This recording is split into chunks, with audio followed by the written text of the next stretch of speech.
Hello, everyone, and welcome to Handmade Hero Show. We code a complete game live on stream. Oops, I'm a little off center today, actually. Let's get over here. I'm like looking at the side of the screen. Today we're going to be pushing the lighting a little bit forward, I think, because yesterday we took a look at the artifact that I wanted to take a look at. That we weren't sure exactly what it was at the start of the stream, but by the end of the stream we were quite comfortable with what was actually happening. And in fact, it opened up an area that we might want to poke at a little bit in the future. Effectively, we found that the linear blending of the octahedral light map, or bilinear blending, I should say, was not producing particularly good results. It's not the end of the world, like we could totally use them, but they weren't as satisfying as I thought that they probably could be, and they suggested that we might want to switch to a higher quality sampling of the octahedral map. Now, we have a couple options for doing that, and we sort of played around with one yesterday, and we implemented it and got it working. And that was basically doing sort of a squared fall-off instead of a linear fall-off for the various interpolation points. And it definitely looked more light-like to me, but it's still probably not necessarily what we would want. It's hard to say. There are ways of doing more, like we could do more taps. We could sample the texture more times. So right now we're pulling 4 pixels from the octahedral map. We could pull more, right? So we could pull a larger number of samples and get a smoother interpolation of the lighting. And we may want to do that. So I'm not gonna look at that right now because it's kind of a second order effect. But basically, we kind of now know there's like a little tick mark that's like, when we get to the end of this, and we take a look at how the lighting's looking with the full lighting solution in there, if we're seeing these artifacts, because we know that they're there now, if they're objectionable at either the squared version or the linear version, which only uses 4 pixels, or 4 texels from the texture map, at that point, we may investigate some cubic interpolation or something else that's relatively fast, but involves more like 9 pixels from the texture map. Or, worse yet, 25 pixels from the texture map. Or 16 pixels from the texture map. And again, normally I would sort of bristle at the thought of doing that, but that's kind of an old school bristling, because nowadays, actually, texture samples aren't that expensive if they're from the same place, right? Texturing off of modern graphics cards anyway. And again, this is a totally optional feature, so the nice part about it is on low-end hardware, we could just turn it off and just use the one sample, and you just have more artifacts in the lighting. That's a great place to be, because then we could just say, look, if this is on a fast card, we know that lots of texture samples from the same location will all hit the texture cache very well, so we'll just go ahead and do 25 samples and have a beautiful lighting solution or whatever.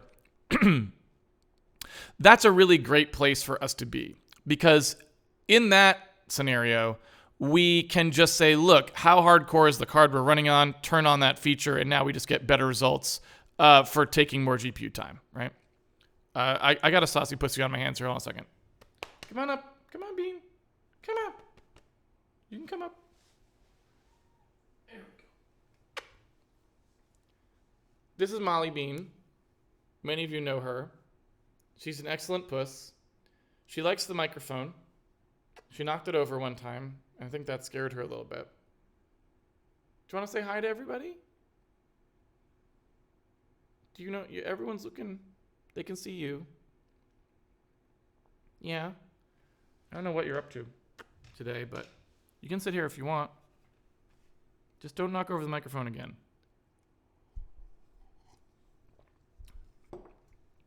All right.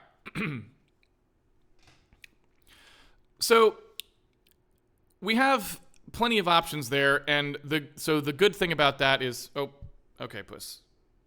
Are you good? What are you gonna do here? What's going on? You're totally gonna knock over the microphone again, aren't you? All right, we may have made a mistake. Okay, puss. What are we doing here? All right. Okay. So basically what we want to do is we want to sort of just keep that in the back of our minds. We don't really have to deal with it right now because it's not actually affecting our ability to see what the lighting lighting solution is. But we don't actually need to do any more work on it. We may need to do some work to protect our microphone from the cat. But we don't actually need to do any more work to address that particular lighting artifact because it's something that we can just address as late as we want to in the development cycle, and it's just throwing more GPU blending time at the problem, which is an easy thing to turn on and off. So I'm just totally satisfied that that's a solved problem if it needs to be, and it can just be something that gets better with higher-end hardware if that's what we want. So we'll just put that aside. So that leaves us with two things that I want to do going forward. The first one is I want to get now the real lighting solution in there because we've got the raycaster, and I want the raycaster to start. I want to start using the raycaster in the octahedral maps and debugging that. I think that's what I want to do today. And then the step after that is right now we're sort of maintaining a separate voxel for no reason. That's just because of the way we were sort of getting things working. And we don't actually need to do that anymore. We could just write directly into the... Okay. I think Puss may start typing into the chat window. That's probably going to be a problem. Don't turn off the stream, okay? I'm going to put you in that window so that all you can do is type into the chat, hopefully. Really hoping we don't have a Puss shuts down the computer situation.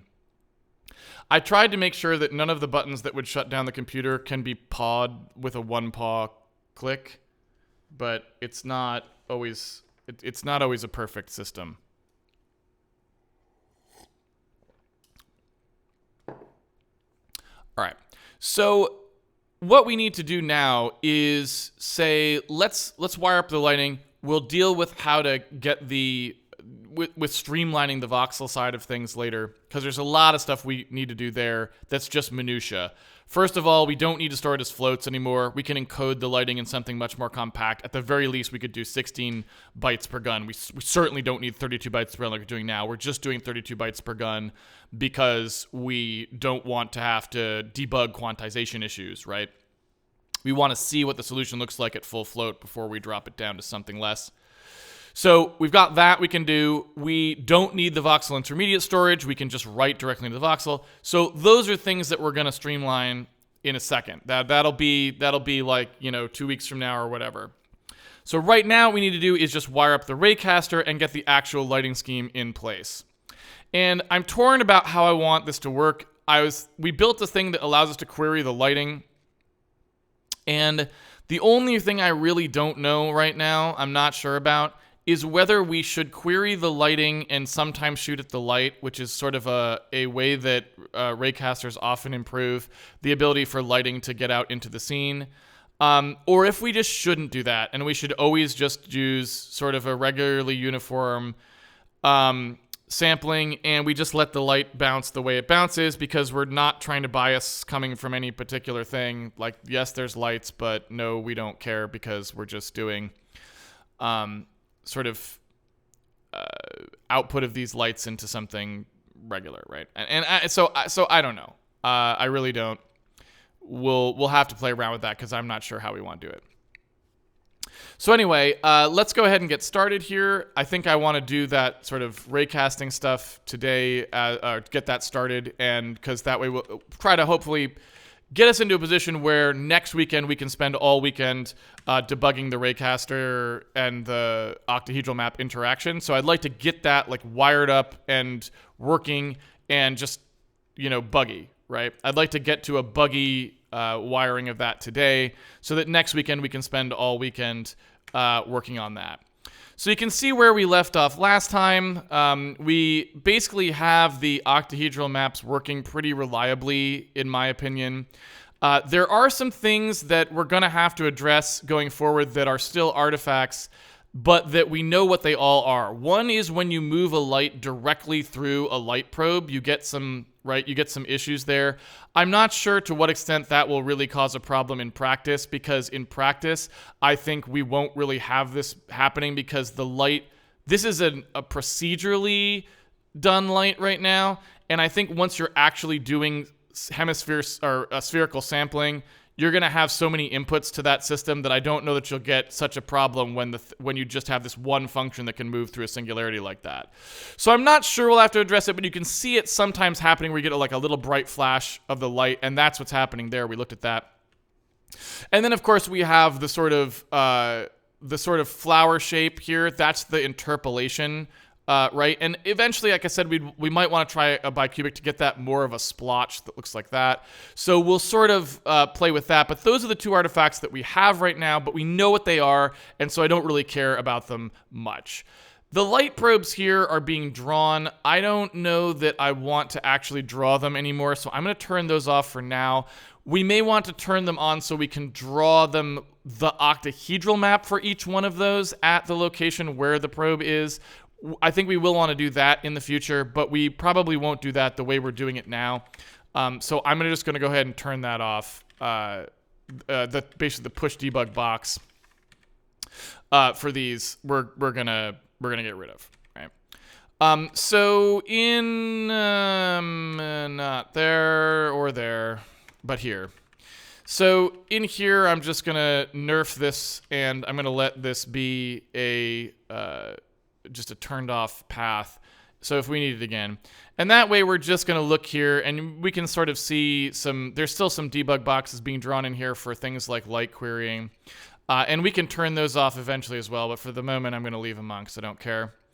And we probably can start to turn these off a lot of the time too, because for a while we're just going to be working on the ray casting, and we now know that we can see the octahedral maps just fine now.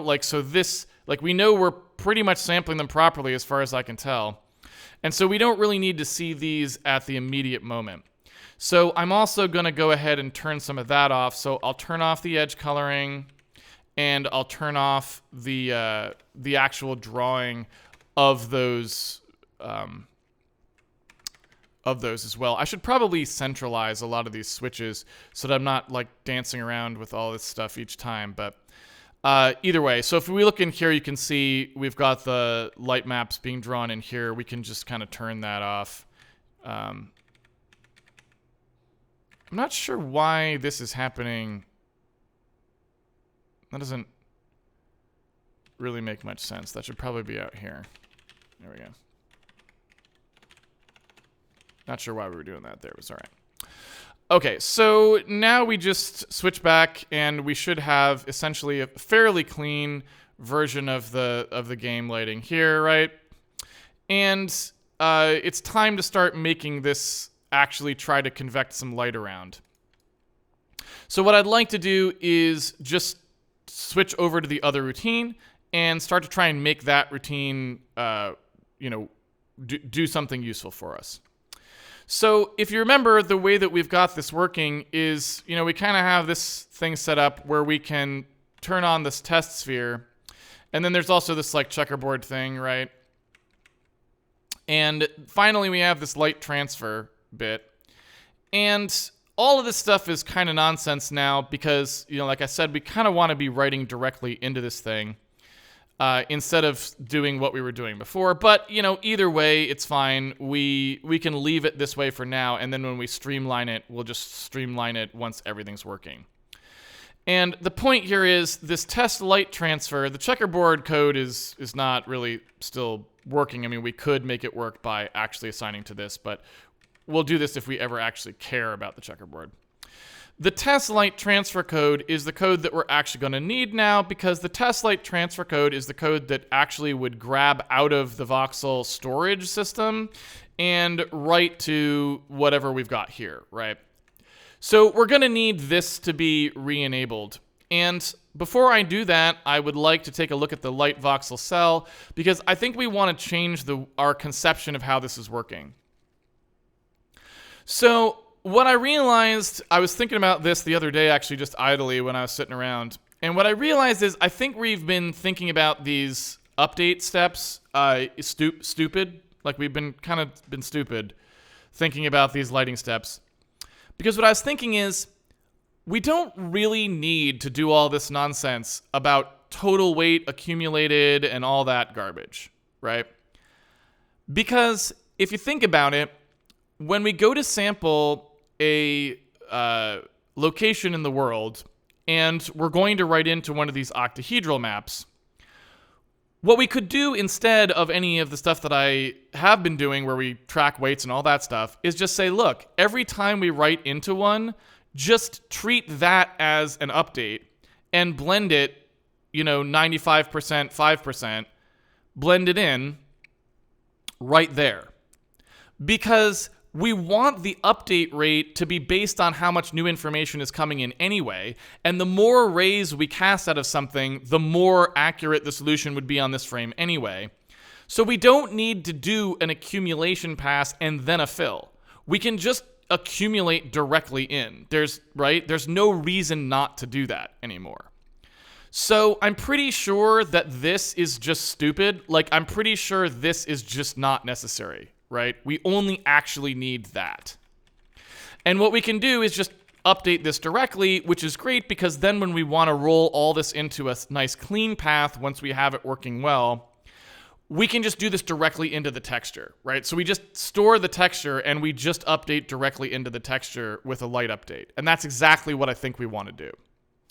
So if we take a look at what's going to happen here, once I start enabling some stuff, we're going to have to deal with it. But for the moment, right, here's our test light transfer pass. We're going to grab a light cell out of here, and then we're going to do some stuff. Well, all right, we know we need to do a light C and a light D. In this case, we can just grab those directly out of here, right? So what we can do is say, all right, the light C and the light D are just going to be grabbed directly out of the voxel. They're going to be grabbed out of the particular location that we're talking about here. And so we can just do TX, Y, TY, TX, TX or something, right? And we can get rid of this and we can write those here, right? So we don't really have to do anything else. We'll just get that and it'll work and everyone will be happy. So we can turn test light transfer on now, in theory anyway, and we should actually be able to just use that. Now, the problem is we're not computing anything in it, so we would just, right, and you can see it. It's just black, right? So you can see we don't have any actual data here. But all we really need to do now is we just need to go ahead and say, oh, okay, let's make sure we actually compute something here. And put something into these voxel cells, right? We just need to put something into the voxel cells so that we can do our lighting. And so in order to test that working at all, in fact, you can also see here, look at all this work we were doing before that we just don't need to do. We don't need to clear this either, right? We just update every time we cast a ray, we just update on the right. I don't know why we weren't doing that before. It doesn't really make sense to me why we weren't doing that before, but we weren't, right? So, I don't know. That's just where we're at. So, if we now want to go in and start with this, we can literally just get rid of this. This is just garbage now. It doesn't need to happen at all. And if we want to go in here and do our test cast, we can do that just fine. And we should be able to use the test cast case. I don't know if we actually care about running this test or not. But we should be able to do the test cast case and actually write something in, right? So let's see. If we run the test cast and we go to spam voxel, this is now not necessary, right? We don't have to really do a spam voxel anymore. We can just do a single write into a single voxel location, and that should be sufficient, I think. Because we should always be making sure that we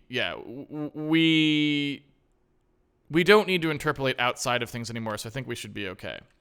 So if we take a look at the spam voxel bit, you can see here it was doing the voxel slice and all this nonsense. I think I'm just going to go ahead and say that's that's not useful anymore. We don't want to do any of this, right? So let's just nuke that out. Although, you know what? We might want to preserve a little of this, so this part here, for example, where we're computing which voxel we're in, that one we might want to do. Although, where does that actually happen? So there's the Vox I. Oh, it's okay. So it's just using the Vox I as a direct lookup here, right? So what we might want to do is just keep this part. So we might want to basically say like, look, this part here, we'll actually keep, and this spam voxel part here we don't actually want, right? We just want that. So we can basically say where are we trying to write to, and that'll find the location, and then we'll write it in, and blah blah blah blah blah, right? So let's take this out here, and one thing that I don't really know, to be completely honest, I'm just not sure, is in the future, I don't know if we want to cast rays from locations that aren't where the light probe is. I mean, that's kind of one of those things that, I mean, we might want to look at the literature a little bit for that, but in order to accurately say what the octahedral map is at any particular location, you need to cast lights from that location, right? But since we know we're only casting, that we're only interpolating from fixed locations in the world, and we're producing points inside, you know, basically the cage of 8 of these things, what I don't know is, do you want to just take samples throughout that cage and splat them out to the surrounding voxels as contributions, right? So there'd be an 8 wide splat like we were doing before. You know what I'm saying? I don't know if you want to do that. Furthermore, let's suppose we don't want to do that because that's just way too much write bandwidth. We don't want to do that because it just multiplies out our writes. So suppose we don't want to do that, then what I think we would be in a situation, the situation I think we'd be in, would be that, do we still want to take inside, like for the neighborhood of one of these octahedral maps, do we want to take samples from positions that are displaced from it at least a little bit, so that we can see what other kinds of lights might be getting there as a result, right? And I just don't know the answer to these questions at all, right? I just have no idea. So we may just have to test that. But for right now, I'm just going to say, all right, we're just going to take this spam voxel bit here. We're going to say there's just one spam voxel call. We're going to have like what the location is that you wanted to spam for now, and we'll make that be a get voxel index. And I don't know that, like I said, I don't know that we're really going to want to do it this way going forwards, but we'll leave it this way for now. So we have the light position is not really necessary anymore. We would just have what the light color is and the light depth. And that would be it, right? So we'd do the spam voxel. We'd do the large voxel. Maybe we keep is test case here for just for good measure. I don't know. But then we would say, look, if this, where we're trying to spam, if it's inside, we'll go ahead and figure out where this is going to be, where the voxel center would be. I guess we don't even really need that anymore. We would go ahead and say, look, let's go ahead and add to the light C by doing a blend. And like I said, we're just going to do the light update very directly. So we're going to do something like this. And the way we're going to do it is we're going to do it with a lerp. So I don't think we have it. Yeah, we don't have one. So I'm going to go ahead and grab this particular cell. So we're going to do a light voxel cell. Oh, that was a sad muse. What's wrong, puss? I don't know if you heard the puss. She was upset about that. Oh, I guess, oh, you know what it is? She's just mewing. I know what she's mewing about now. All right. Anyway, let's go ahead and update the light C and light D part to just be lerp based. So what I want to do here is say we're going to take the light C and we're going to lerp using our lerp factor, whatever we decide that's going to be, and that would go in here. So we want sort of the blend factor to be something that we remember, and I feel like we did that. I thought that was in here, so we have that here. And rather than a blend U, blend V, I mean, maybe that's fine because maybe we want to keep those two coefficients so we don't have to do the 1 minus. I don't know. But basically what we'll be doing there is saying, look, we want to do a lerp either way, and so maybe this is just going to be I think this is just going to be a blend T, like T frame blend, something like that. Or a T update blend, right? I think that's what we're going to call that. So I'm going to take that T update blend and I'm going to use it here. So we're just going to say, go ahead and update from the existing one to whichever one we've got passed, and write that back. And we're going to do the same thing with the light D.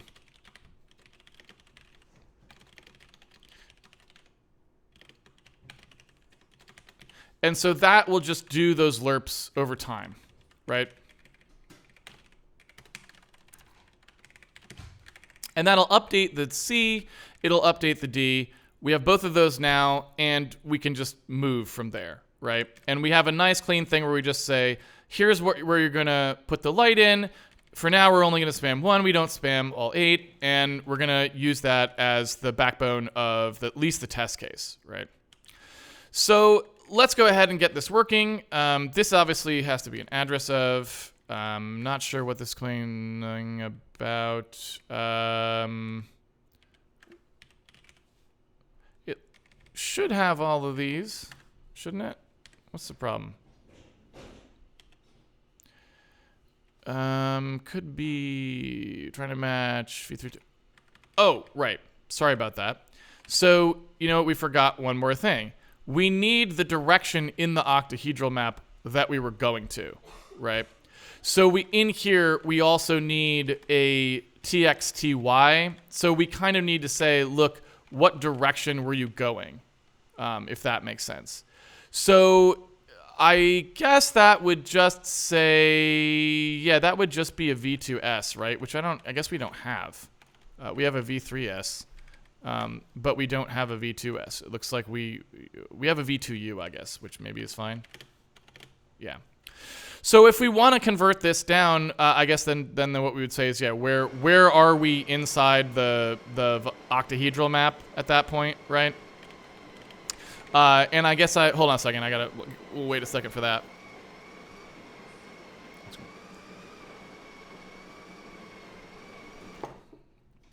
All right. So yeah, what we want to do here is we're gonna need the octahedral map lighting location. So I'm not sure exactly how we want to pass that down. V2U seems like maybe the best idea, but in the future I'm thinking, so it's going to be a location in the actual map. So yeah, I don't know. It's going to be hard to say. It would basically be part of the voxel lookup as well. So I really don't know. But let's just say that this is the T offset for now. And then inside here, we'll just say, look, it's going to be T offset Y, T offset X, right? So we'll do it this way for now because I'm not sure how else we would want to do that, really. But we'll see. So off we go, and that has to be that array index has to be put on both sides, right? We need to put it here and here. And that should take care of it, I hope. So then when we're doing the spamming, we need to like fill this out properly. So this is an actual light. This is in the actual light propagation. And so for this, I'm just going to go ahead and turn that off for a second because we want to just look at the other one. This is the one we want to look at now. And then as soon as we get this one working, we'll look at the one in the actual raycast code. So here's us doing just the test cast. And so what we need to do here is produce the octahedral offset for this ray direction. So whatever the ray direction is, we obviously knew it because we did a cast D4 on it, right? So we already knew that, you know, this is the direction we're going. So when we know that we hit the light, what we need to do here is do the octahedral conversion, right? So we need to take that, get the octahedral conversion, and what I would say here is we need the octahedral conversion to actually be, you know, work with our bitmap. So we kind of want an additional,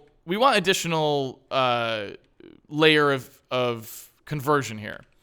And so what I think I want to do is take a look at the one that's in the lighting computation sphere test, which is this. And we want this to be something we can just call to get back the actual lookups into the system. Now, it's a little bit weird here because we're doing this sort of looping over the place to write in a weird way, and I don't know that I really love that. But for the moment, let's just say, look, it's gonna have to take care of this transform anyway. So, blah, blah, blah. All right, so I'm gonna go ahead and say we need like a utility function here that's gonna get this for us, and that's gonna return the v2u that's the offset, right? So like get octahedral offset or something like that. And we pass in the ray direction to figure out what that is, right? So that's what I want to do here, and this is going to require us doing the inverse lookup, right? So we're going to want to call this function, get octahedral, and we're going to want to throw that in here.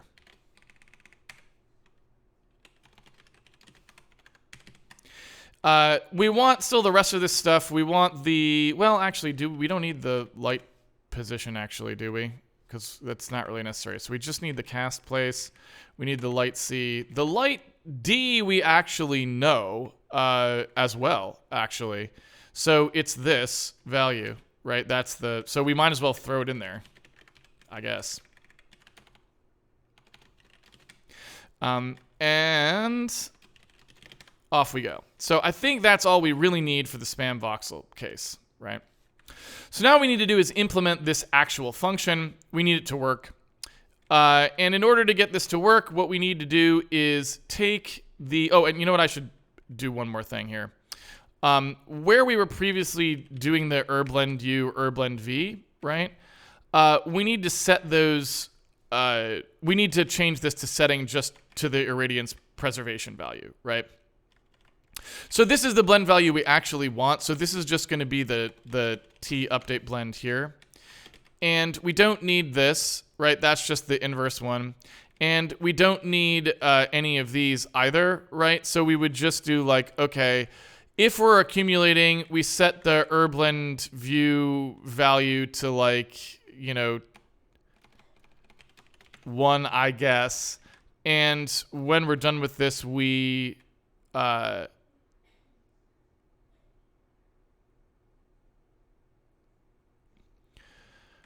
Actually, I guess we just set it this way. If we're doing accumulation, we would just say, look, however many there are, the update blend is just 1 over that. I'm guessing. Yeah. Oh, okay, that's what we were already doing. Never mind. So it's just this. Right? So if we wanted to do an accumulation, we would just set the update blend to be 1 over the accumulation count and then stop when we're done, right? All right, so if we're in here doing the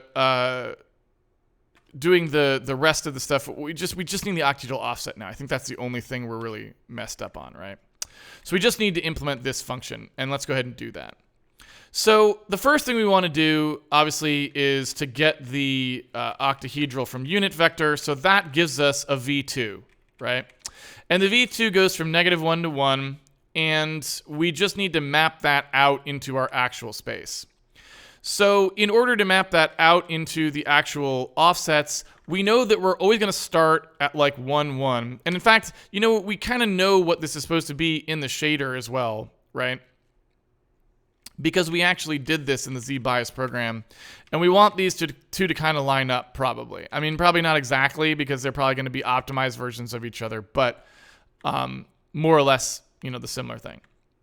So if you take a look at what we're doing here, we're saying like, hey, it's the, 1/2 times the interior UV dim C times the octahedral. So what we'd want to do here is make sure that we're sort of looking these up in a similar way, right?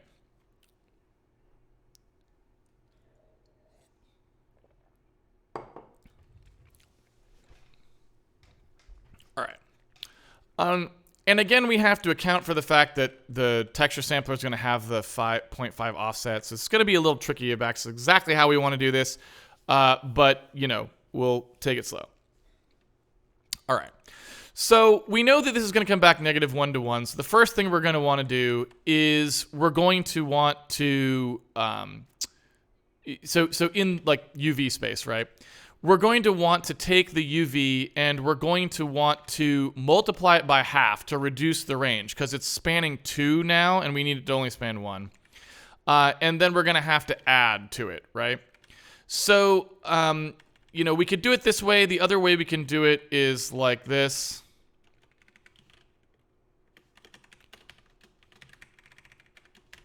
Six of one, half,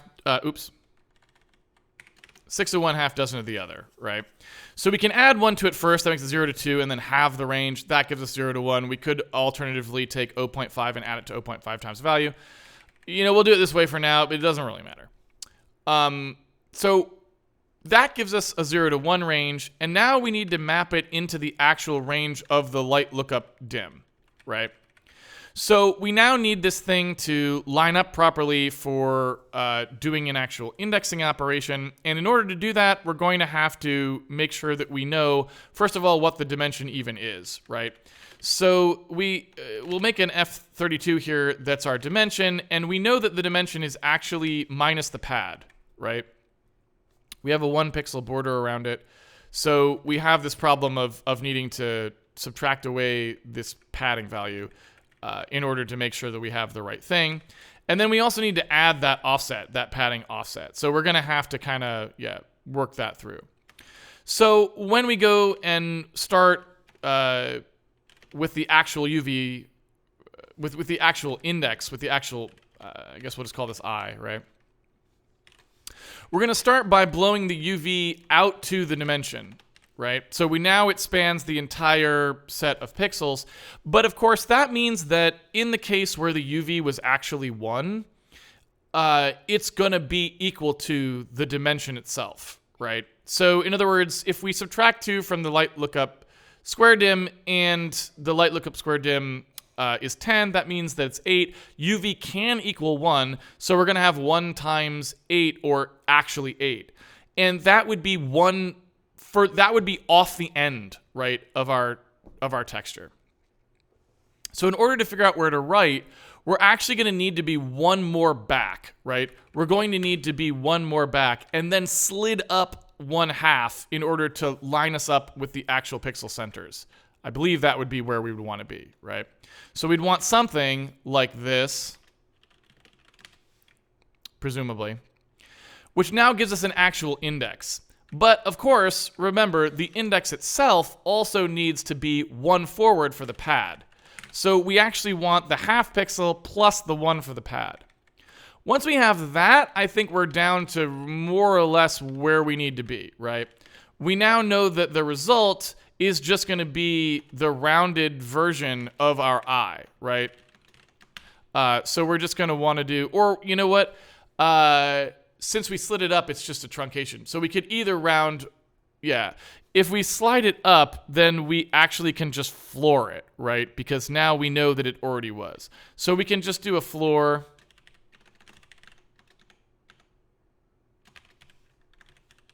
What do we have for floor? So we'll do floor here, and I believe that would give us what we want. But we're going to want to check this a little more carefully because I'm kind of just, pulling this out. Oops. But that should give us, in theory, what we're looking for. Oh.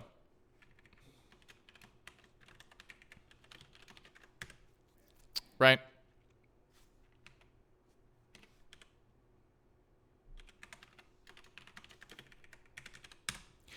And so that's the offset value that we want. And, maybe we've got some bugs in there. Oops. I don't know what's going on there.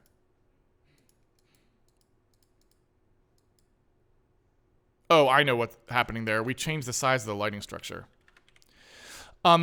So I think that's what we want for getting the octahedral offset that we're going to write to. Again, that's my argument that that's roughly what we want. So here we would write that lighting in right here, right? And in theory, I guess if we didn't mess any of that up, but we probably did, this would actually work, which is unlikely, right? So let's see what we've actually got. Well, so actually something is getting written here, which is kind of surprising, actually.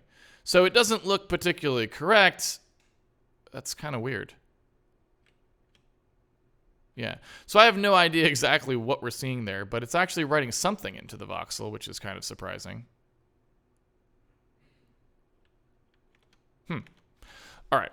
So anyway, that's what we need to debug because basically this case, for all intents and purposes, is exactly the same as the raycasting case for the full lighting. It's just instead of actually doing the voxel, the octahedral map sampling in there to do secondary lighting, this just does one straight raycast.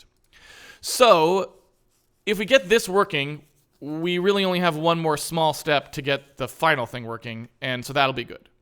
Well, small. It's actually a pretty big step. So we have one more major step to getting the main thing, but it's okay. One step we can handle.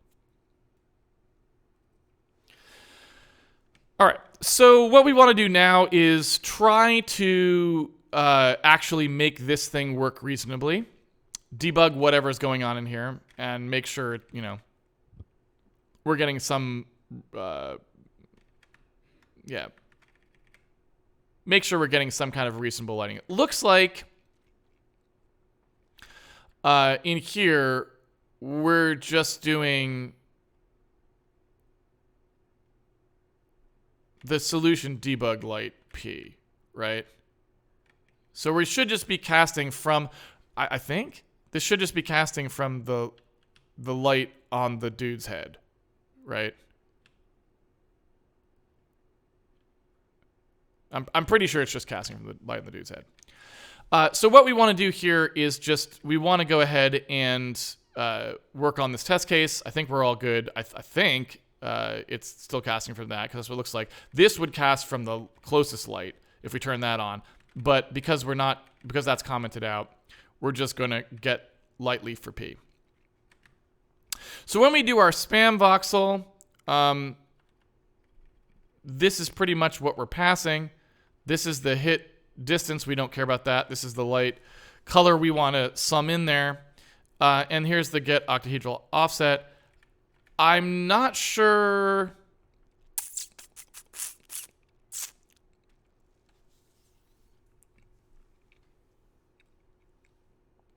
So I suppose there's two things that could be wrong, and I'm not sure about which one to start with.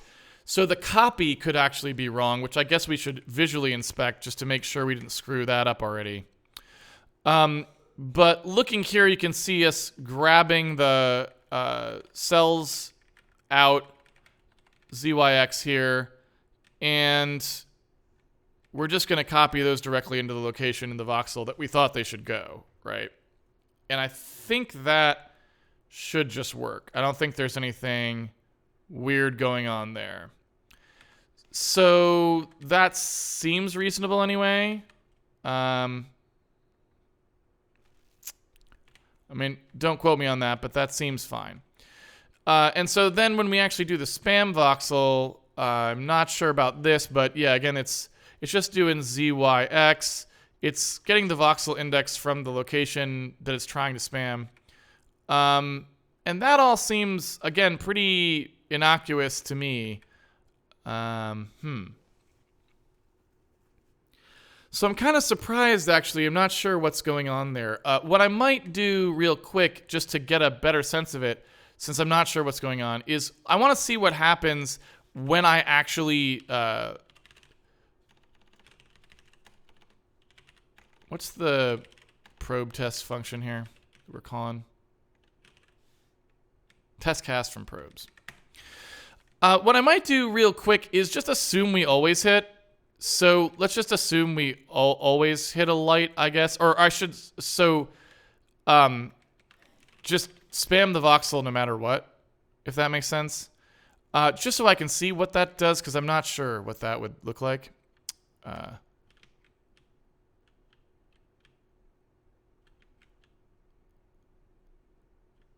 So it's really strange. Like, it's like the writing out to the voxel is somehow...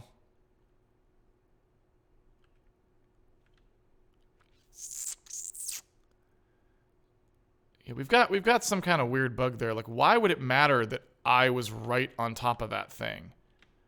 It's like I'm only writing to the one I'm standing on in some cases, and then not always, right? So I can hop out here and it doesn't happen.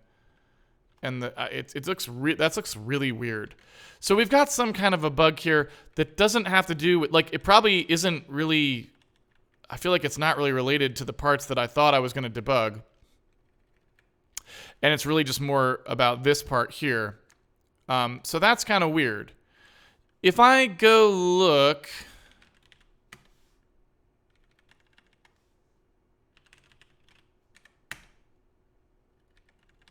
I mean, this does work in world space, which is what I would expect, right? So the fact that we're passing down the cast P, that seems right. It should not be localized, right? It's just the position. And that seems right. And we're just writing in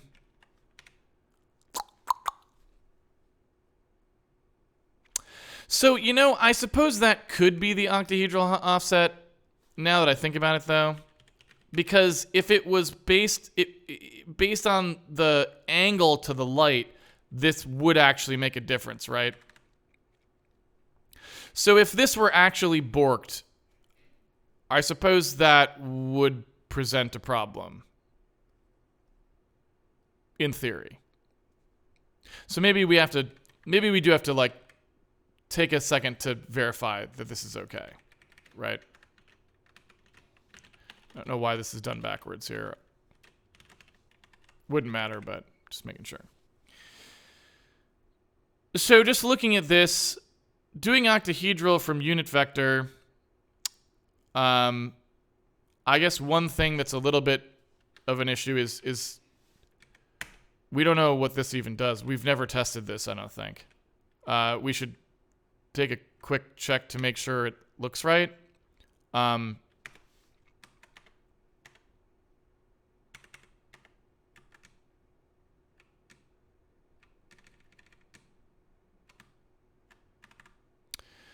So, yeah.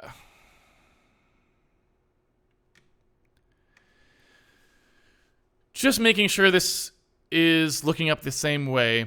We get the one norm by summing up the absolute values of the components, which is the definition of the one norm, so that looks good, right? We take the result as 1 over the one norm times the input xy. That seems reasonable.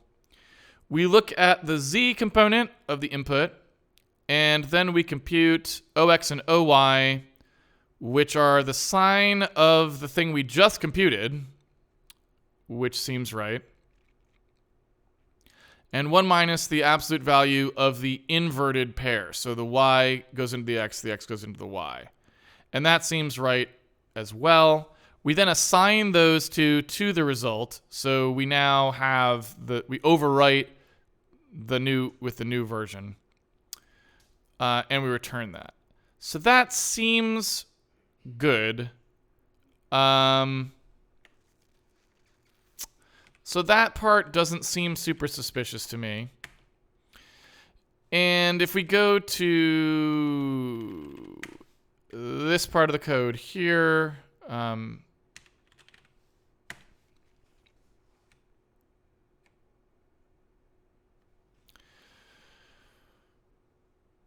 once we take that UV, which should be -1 to 1, we immediately say let's offset it by 1. So now it should be 0 to 2 on both axes. We have it, so now it's 0 to 1 on both axes. We take the dim of the lookup.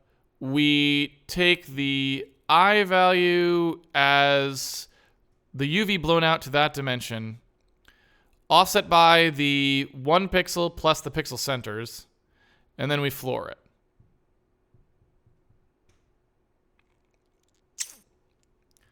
Again, that looks pretty solid, right?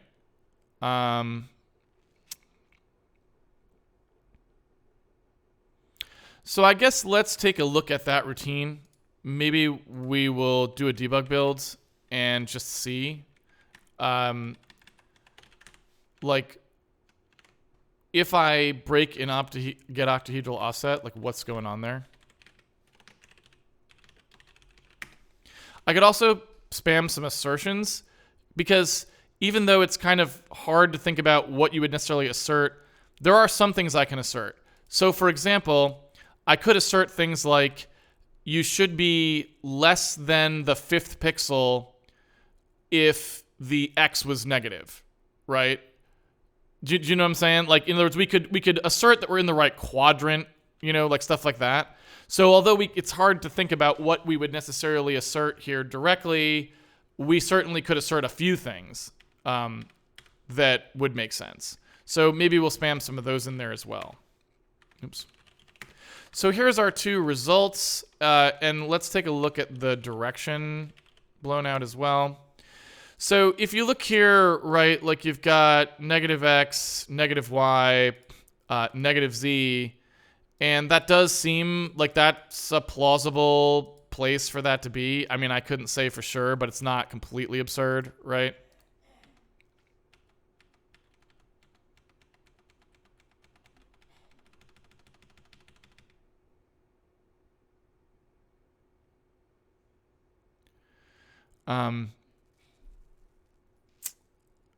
Things you could never do with Visual Studio, right? I'm just holding down the F5 key and watching the values. Like, Visual Studio can't do that even a little bit, right?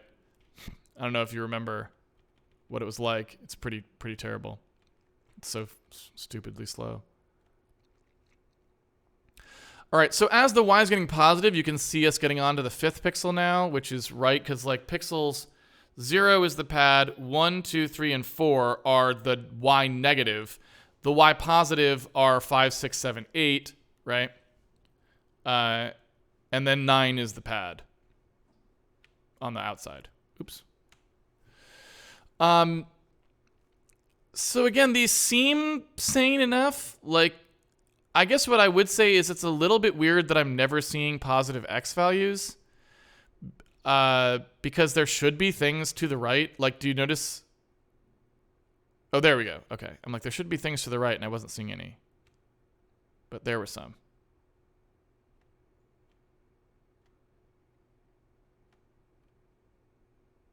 I will say that by and large, there aren't very many. So why am I not seeing any positive direction X values? I mean, I saw a few, but they were really rare. There should be more or less even. Like, I should see a similar number of positive X directions. Unless I'm missing something. So I'm kind of wondering, is the cast direction not what I think it is? I mean, it sure looks like what you would expect. Like, is this light in some totally random place? Or something? Like, is the light value weird?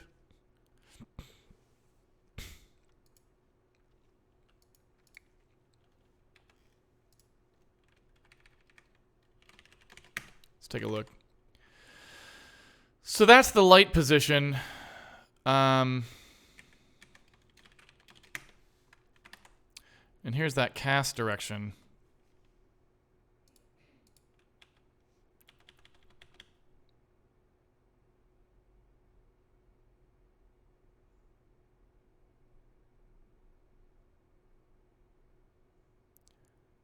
So that's a little bit more balanced than next, I guess. So all right. I mean, maybe that's fine. I don't know.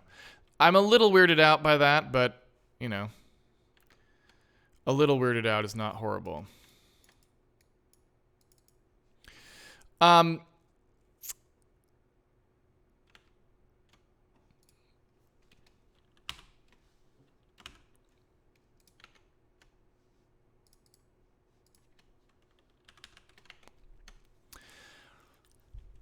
So let's think. How are we going to debug this? Because we don't really have any idea what's going wrong. So I think the first thing I need to do is make sure that the copy can't be busted. And so in order to do that, I suppose what I'd have to do is inside here where we're like spamming the voxel, I would have to put something in here that would tell me like, that would just write to the voxel with some kind of known pattern. You know what I mean? Just to make sure that the C values and the D values here make sense. So what I might say is like, suppose instead of doing this, I was to just say whatever the spam P location is will translate into the color somehow, right? So if we take this voxel I, and I said, what's the maximum dimension of the voxel? And then I just set the color to that, that would be one way to do it, right? I could basically say, look, take the voxel I, turn that into a regular V3, multiply that by a scalar that will truncate me down. So light lookup voxel dim, right? So this will make it so that I stay inside the total values for everything. And multiply that down, right? So that would just assign a color to the voxel that should just be a gradient ramp. Oh, I don't need to be in debug mode anymore. That's just going to be slow for no reason. So that'll set that, yeah, that'll set that color. There we go.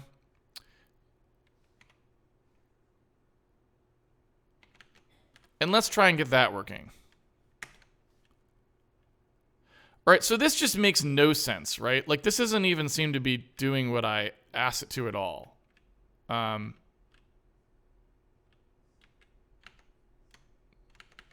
that just seems totally broken. Because that should be just setting the voxels as they're set, like, throughout this thing. It should be spamming all the voxels, right? And it's not doing anything even remotely like that. So we're not even running what we think we're running. We're just in no man's land right now.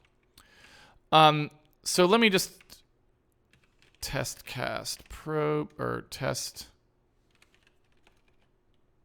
I never remember what this thing is called. Test cast from probes. So in test cast from probes, which is called here,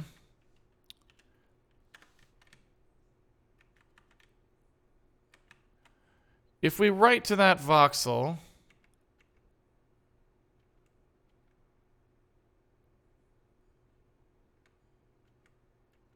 I would also point out that all of this code is like garbage code now. We should probably delete like a lot of this stuff, just to clean things up.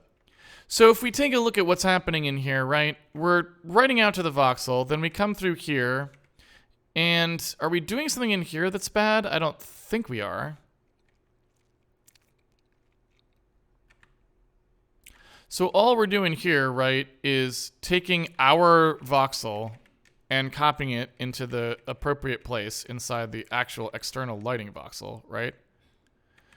And this is just doing the edge copies, so that should not affect anything either. And that's it, right? So I don't know how we're seeing what we're seeing here, because we should be blending this stuff pretty directly, right? I mean, I don't see how we're getting what we're getting here. So let me change to another thing. Let's just do this. Let's take the lerp out of this entirely. I'm just gonna say, all right, everything's red. Every voxel we spam is just bright red.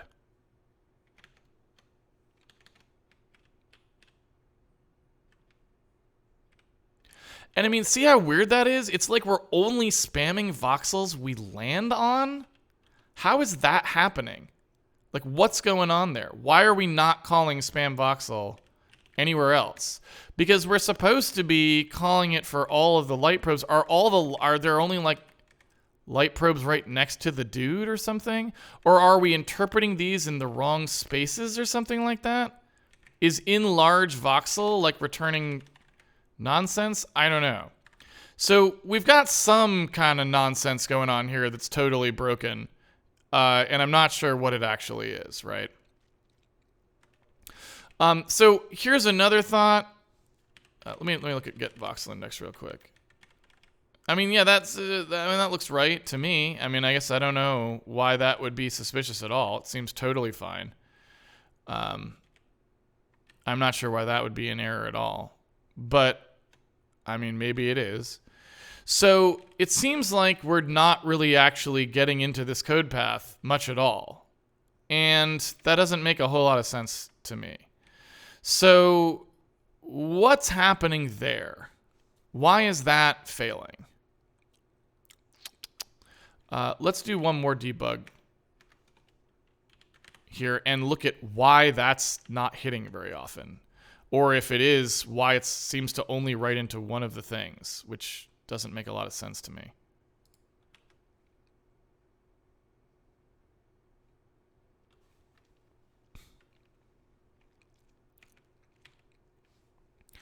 All right, so we don't care about this. We mostly care about this. Here's our Voxi. I mean, right?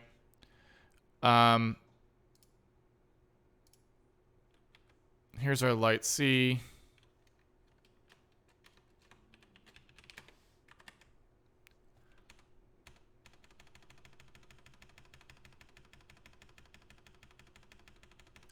I mean, that sure looks like we're writing to a lot of voxels, right?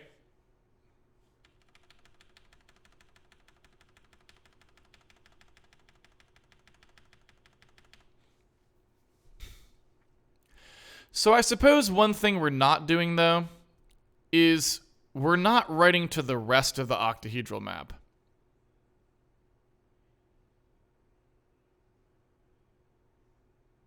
And so I suppose that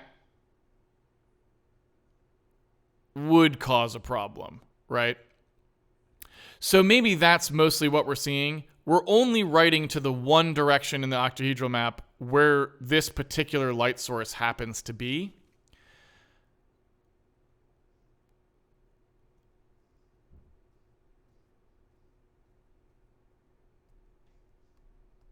So I suppose that would make sense, right?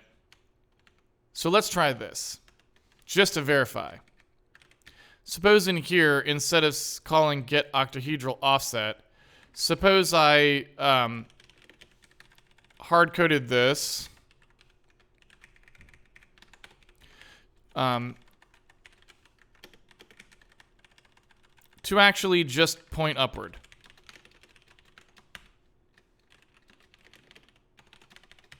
Because we know that all of the ground surfaces, normals, are pointing upward, so that's where they're going to look for their lighting, like, is close to that, right? When we're looking down. Close. So let's try that first.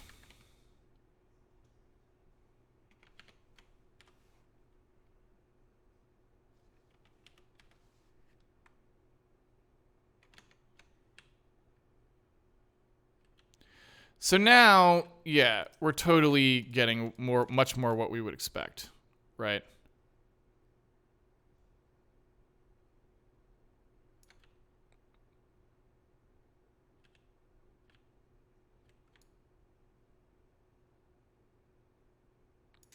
All right, so this seems better. Let's go ahead and change this now to actually doing in the spam voxel call. Let's change this to actually using the correct value. Well, correct value is a bit of a stretch here. All right.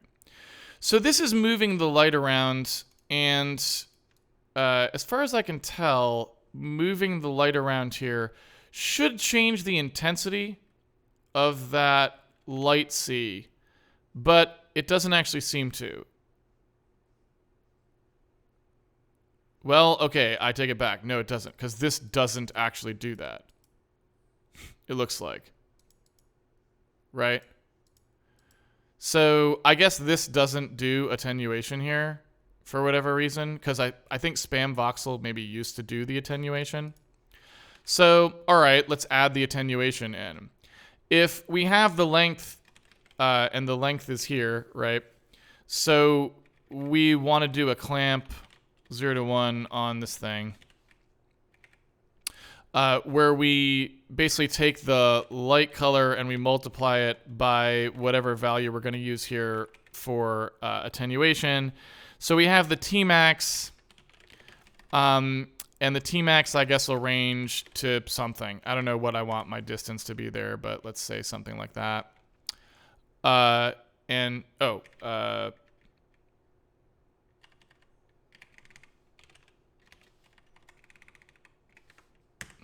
what I actually want to do there. Okay.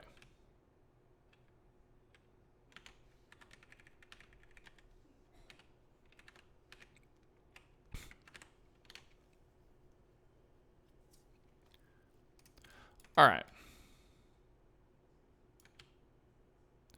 So I'm pretty sure we now have more or less of a handle on what we're supposed to be doing here.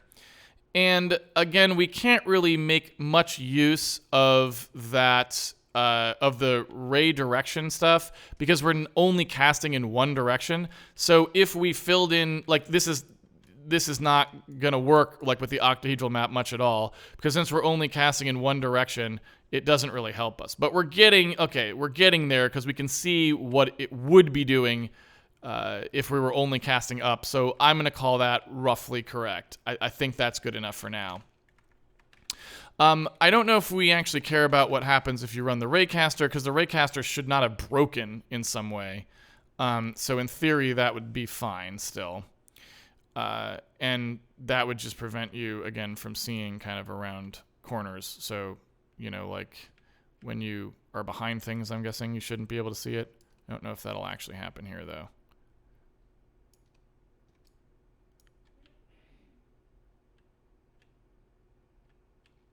Yeah. So in order to make that disappear, we would need to do this always. So we need to spam the voxel either way. So in here where we do the hit light, what this actually needs to be is like this. Right?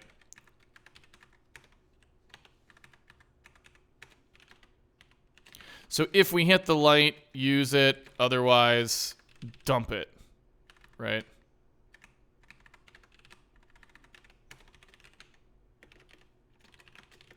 Because in order to make the light go away, we have to sum in 0 to any place we casted and didn't find the light anymore. Otherwise, it'll just stay lit forever, right? So I think that's roughly what we would do. I'm not sure why that's so fast. Like, the lerping should be slower than that, shouldn't it? I guess we're doing a pretty fast lerp. I'm not sure. That looks more gradual there. Those don't look that gradual. I don't know. Let me set it. I'm not sure about that. So I want to set that T update just really quickly. I want to set that T update blend to be, you know, a bit further down.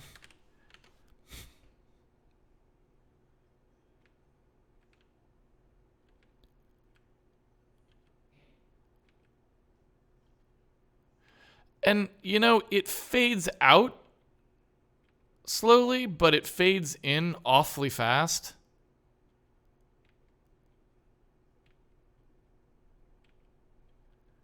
And I guess I don't know why that would be.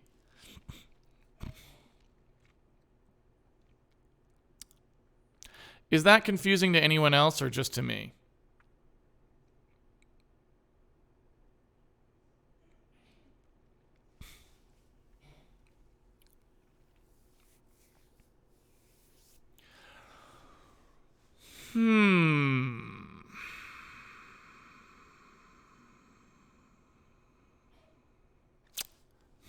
I say. So let's set it down even more. Like, I'm going to set it down like way down. And just see, because I don't really know what's going on there.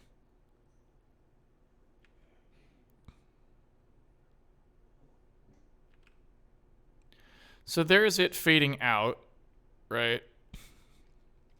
I'm looking at these two right here.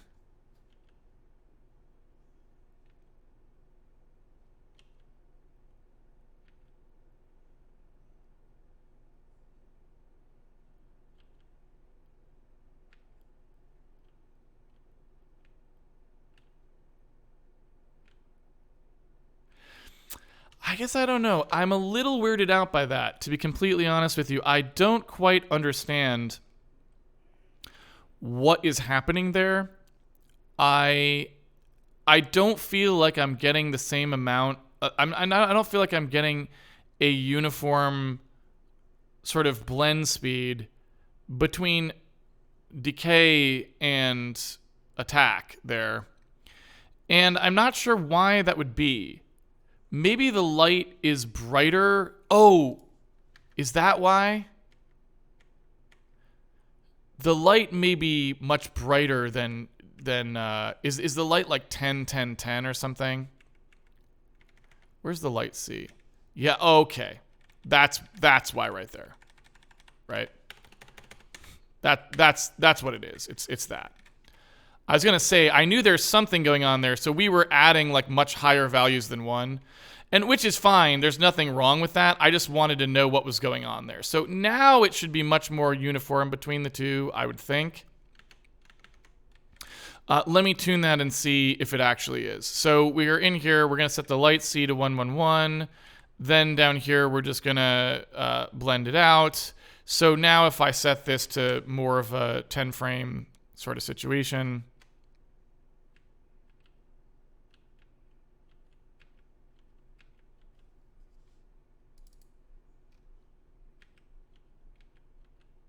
and remember, that's not frames anymore because we have multiple samples per. So that seems about uniform.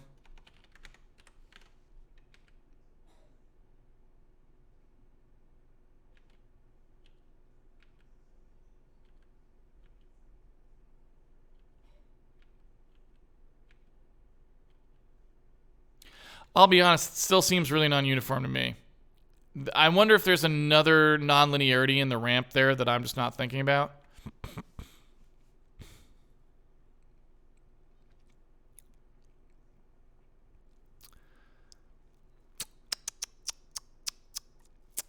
Because I don't touch that value anywhere. Right? So in theory, we should be adding 111 or 000, right? And we should be adding them the same in each case, right? We should be blending them in at the same rate, whichever one we're doing. And I guess maybe you could argue that the gamma ramp is what's doing that. Maybe. Because the gamma ramp is going to be nonlinear.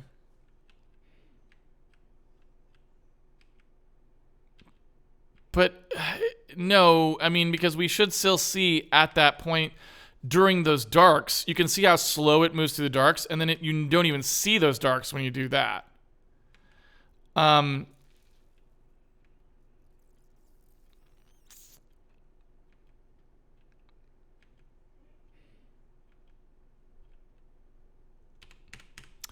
So that weirds me out. I don't have an answer for that. I don't have an answer for what's going on there. I'm interested to know, so do we touch the voxel in any other way here? Like, do we do anything else to the light C where we, like, you know, muck with the value in some kind of way per frame that we're not remembering that we do?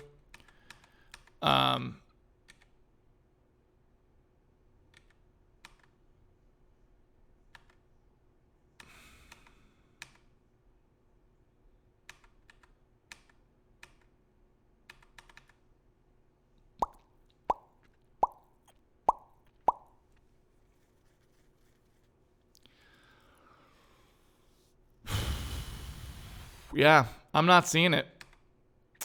I am not seeing it.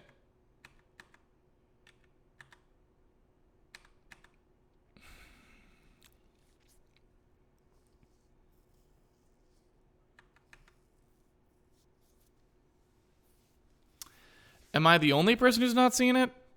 Like, do you folks know? I don't know. Maybe you've already figured it out, but I don't know. So that's troubling. It's not the most troubling thing in the world, but it's really weird. And so I would have expected those two things to be the same. And they are really definitely a lot not the same at all. And that is weird, right?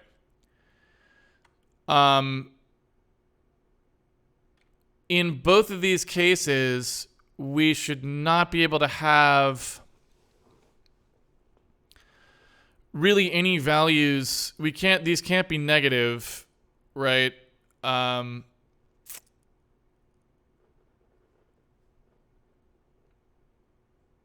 Because we're doing a clamp 0, 1, and we're subtracting for 1 and multiplying, so that's going to be a multiplier from 0 and 1. And, you know, if anything, I would think that the light should get brighter more slowly, because getting brighter is proportional to the distance to the light source, whereas getting darker is always 0, 0, 0. So it seems to me like you would think that it would be, if anything, slower to get brighter and faster to get darker if I was going to have to push a bug in one direction.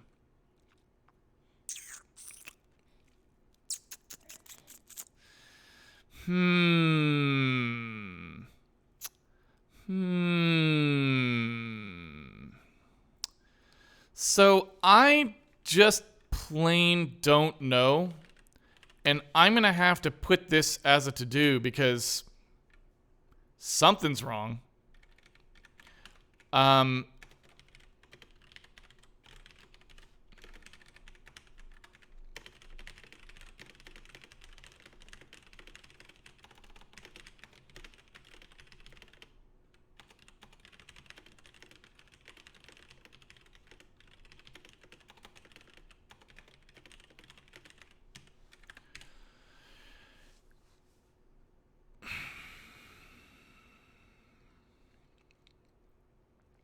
So there is one way I could see there being an argument for why the color would... I mean, there is one vague way this could work and not be broken, I guess. So since we're casting per probe, if it's like two of the probes are 0 and one of the probes is not, and then two of the probes, those other two probes switch to 1, but they're all writing into the same voxel, that would do it.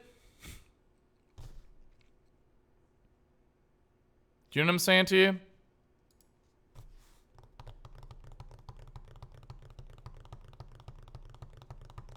So if we just did only the voxels themselves, or only did one light probe per voxel, etc., etc.,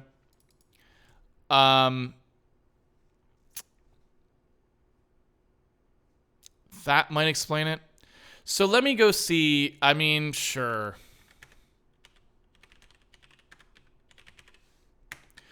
So here where we're doing the light probe garbage, right? Let's just suppose I knocked out one light probe per tile because I can. And then I ran it. What would I see now, right? I'm just curious.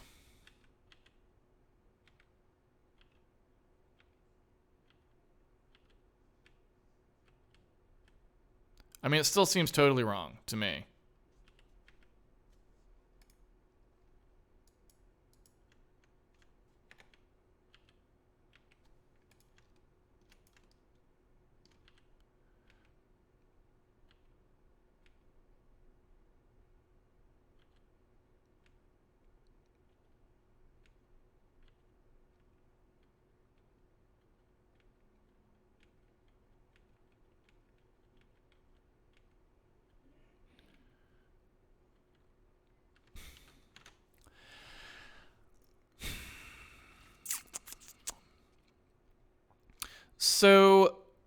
Not really getting a positive feeling about that.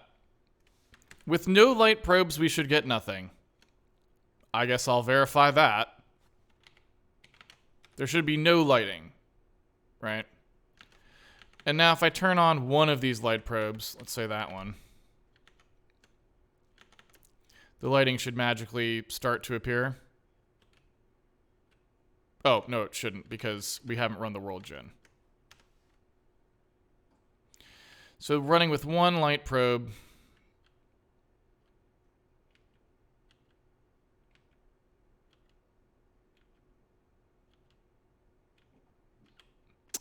Yeah, I don't know.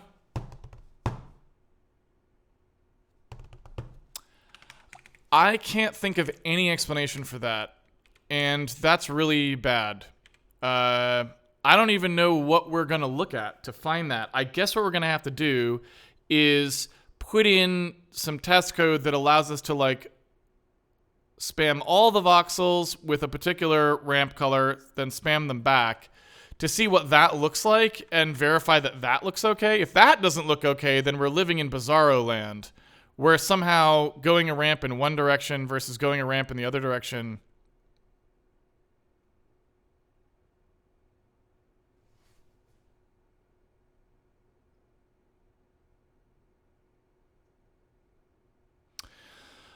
Okay, so wait a minute. Maybe I'm overreacting, though. Let's use this awesome calculator thing that we've been using. I don't know how to make a new one of these things. There we go. So here's the thought for y'all.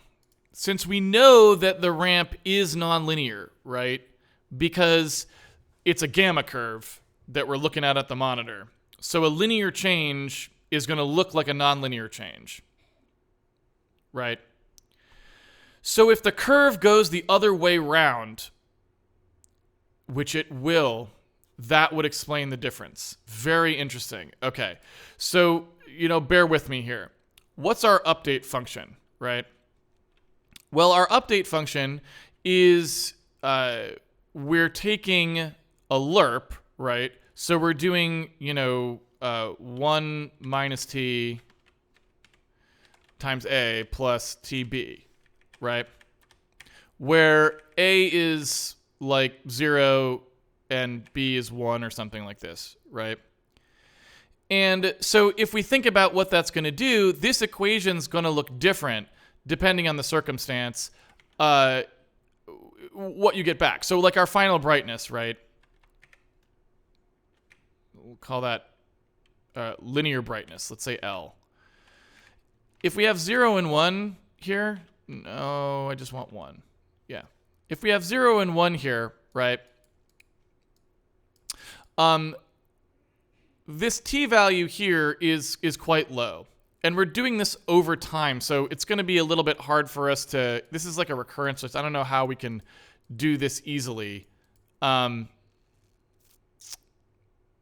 we want to do like a summation of this over time for the same value, which I don't know. Again, my knowledge of this graphing calculator is not particularly good. But the point is, it's going to be a curve that looks two different ways. It's either going to look that way or that way, depending on whether you're going up or down, right?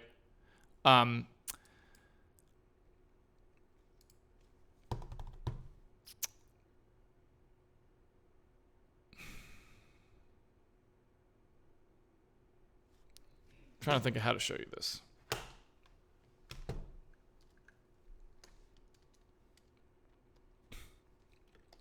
All right.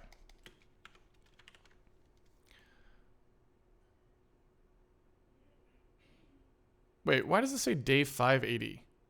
Did I never start the timer? It's not day 580, it's day 581, right? Day 581? Anyone? Anyone? Can someone on the chat verify for me it's day 581? I'm pretty sure it is. Yeah. So we never set this value. Sorry about that. So this is just wrong. Here. There we go. Well, remember to end at 12. Yeah. Anyway.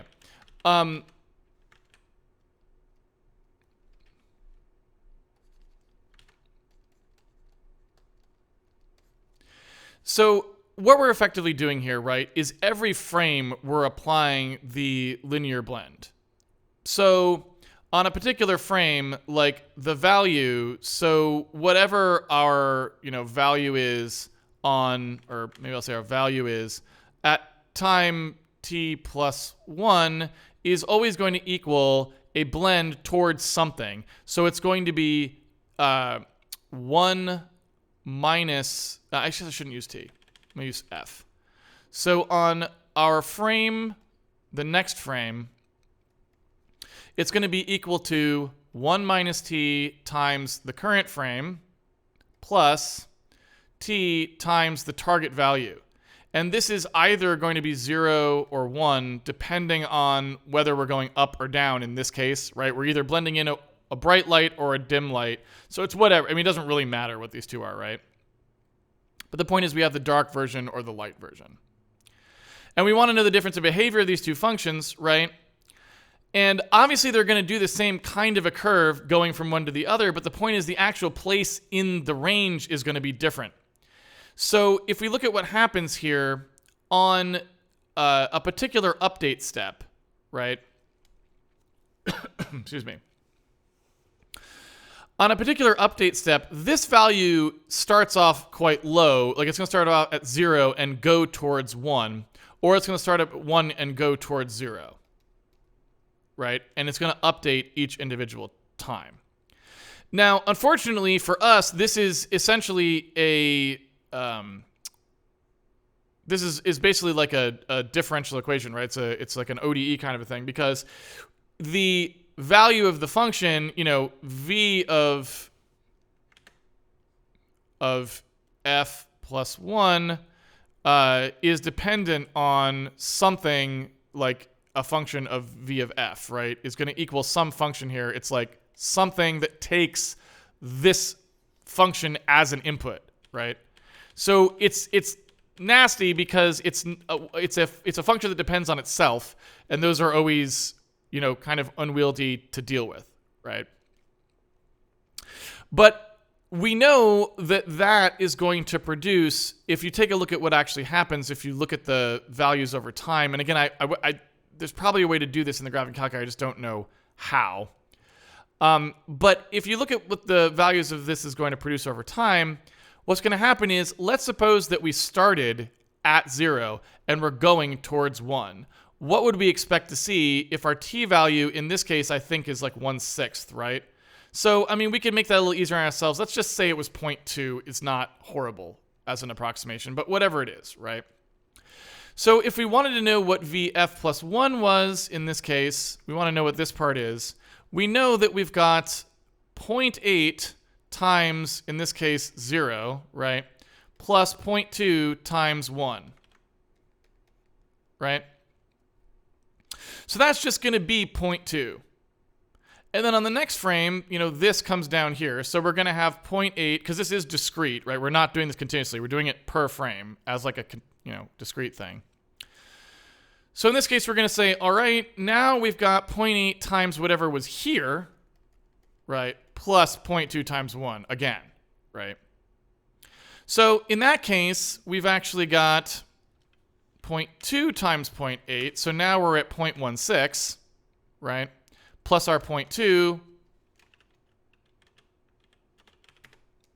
Now we're at 0.36, right? Now what you'll notice is the jump here, if I did that math correctly,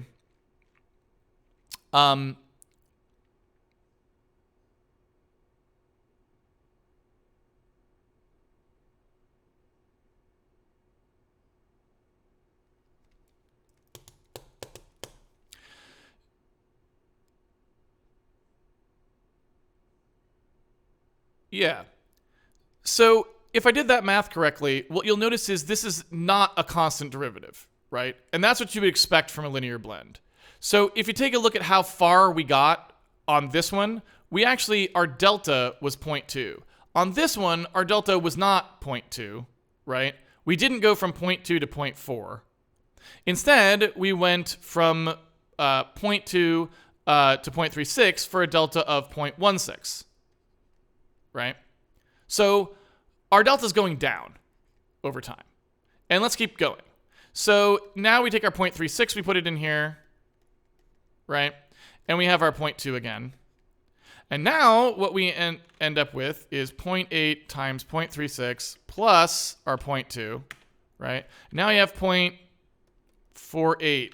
And give it the benefit of the doubt, call it 0.49, right? Well, now if we take 0.49 and minus our 0.36, now we're even less, right? So what that means is that if you look at what this is doing on the curve, right, starting at 0, well, as we went forward over time, so here's our time axis here, our actual value going up, you know, if this was, let's do this. So this is 1. So 0.2, 0.4, 0.6, 0.8, 1. There we go. So we jumped directly up to there on our first frame, right? So here was frame 0, here's frame 1, here's frame 2, right? But then on our next frame, if we were going up linearly, we would have hit there. We didn't at all, right? We were at 0.36, so we were there. And then on the next one, we weren't even at 5, so we were there, right? So we're kind of curving like that, right? As we go up, we're curving towards 1 using a gradually decreasing speed of curve, right? Now, when we do this in reverse, the same thing is going to happen because this is the same linear combination, but it's going to happen the other way around, right? So when we do the other one, we're going to get the same kind of curve, one that starts out fast but then ramps, right? It's just going to be the flipped curve because it's exactly the same with just these two numbers flipped, right? And so what happens is we move through this part of the ramp quickly on one and slowly on another, and we move through this part of the ramp quickly on one and slowly on the other, right? If this were linear perceptually, then we would expect to see it the same in both cases because, hey, we're just, you know, it's linear throughout, so it'll appear the same speed in either case. It's just an ease out at a different place, right? But because it's not, because this then goes through the gamma ramp, right? Which raises this to the 2.2, right? Because this then goes through the gamma ramp, we're actually spending a lot more time in one part of the curve on one. Like this will then move this point, right? Drastically one way or the other. To think about which way it actually is moving it, right?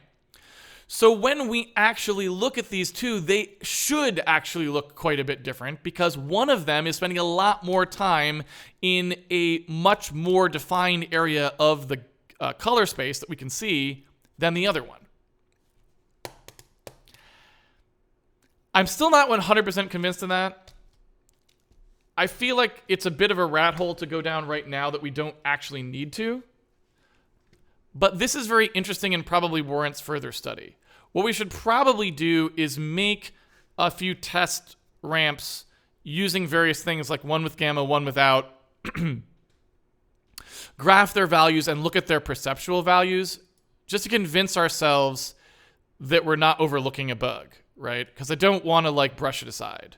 But that does actually sound fairly convincing.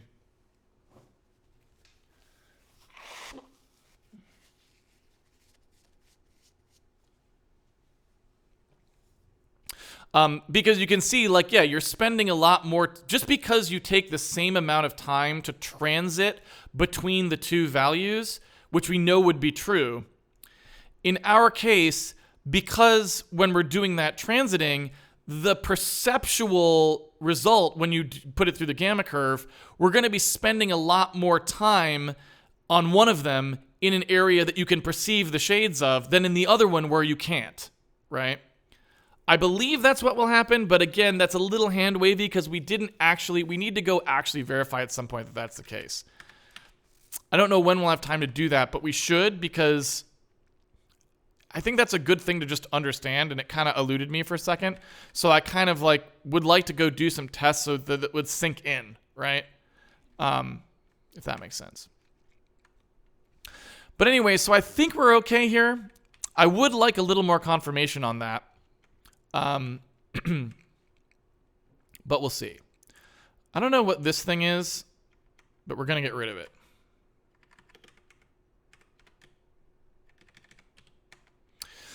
So now we're going to try and get the lighting computation to actually do something. And so we need to do a little bit of work to make that happen here, right?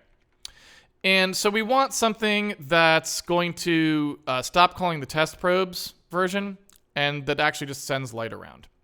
And we've got a problem. The biggest problem is we don't know how to sample the lighting here. We need some way of sampling the actual lighting. So what I'm going to do is I'm just going to go ahead and turn off the test probe stuff, and we'll have to put in an actual voxel blending call.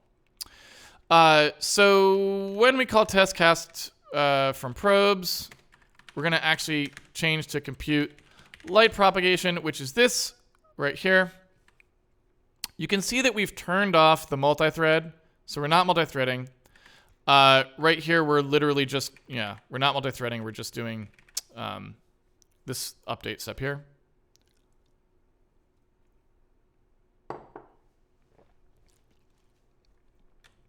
And that's because we're going to have to partition our probes into things that operate on certain parts of the voxel, right? And so I don't actually know if in the future we're even going to need to use probes at all. We might just be able to use, make sure our voxels are, sampled in some way that we only sample things that are not occluded, that are not like inside. I don't know exactly how to say that, but we may be able to get away with just not using lighting probes at all eventually, which would kind of be nice too, but it's a separate issue. All right. So if we go ahead and do the platform work queue callback stuff here, if we start looking at how this is actually working, and we look in here, you can see we've done a thing where we do our ray bundles actually do a like bias towards light replacement nonsense thing here.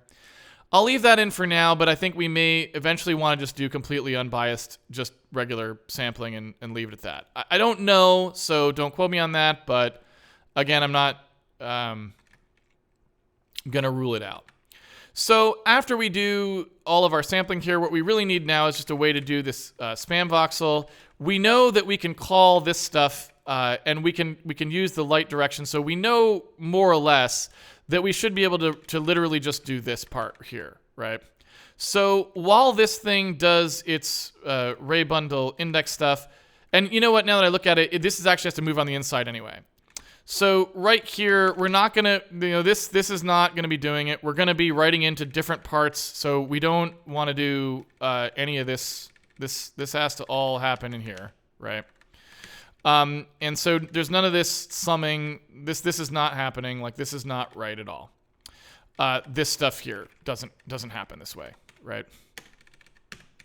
So what we want to do in here is say, all right, we've got the rays coming in. We're doing a raycast on this thing, and we get down here, and we're going to need to compute, whatever the transfer photons per second are, and all that garbage. So we do this stuff, and I don't see, so this looks like we're not using this till here. So we come out, and we have our transfer PPS, right? And I don't care about any of this. Like, we don't care about this even a little bit. I think we can literally get rid of all this. So we just have our transfer PPS, and we have our emission direction as well, which I don't know exactly how we want to use that. We'll see in a second, I suppose. But I think all we really want to do is say, look, whatever the ray direction was here for our subray, we need that actual thing. I don't know what the emission direction part of this, well, anyway. So in order to get the octahedral offset, we would just be using the negative of the emission direction, I think, right? Because we just want the direction we were looking in originally, which is the ray direction. Why the emission direction is inverted here, I'm not sure.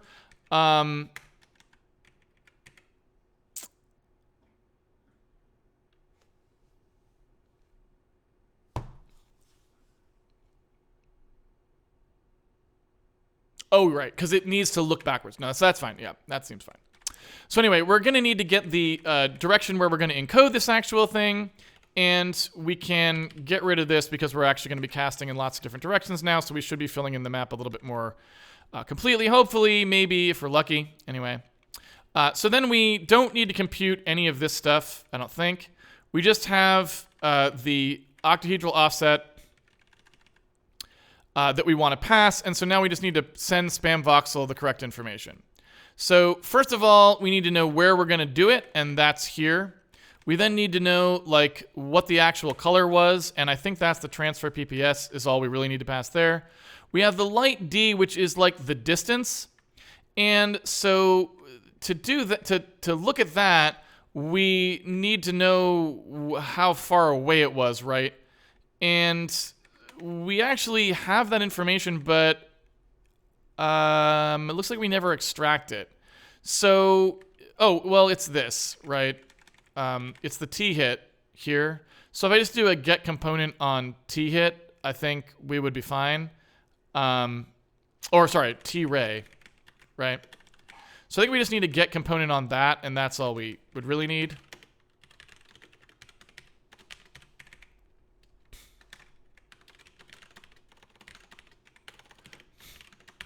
So I think once we get that out, we've got our light D as well, and then the test case nonsense we're not really using right now, but we'll keep spamming it to false. So I think that should be fine. Let me see what else we got here. Get component cannot convert argument. So I guess there isn't a get component call for T-ray. I guess we're just meant to do this.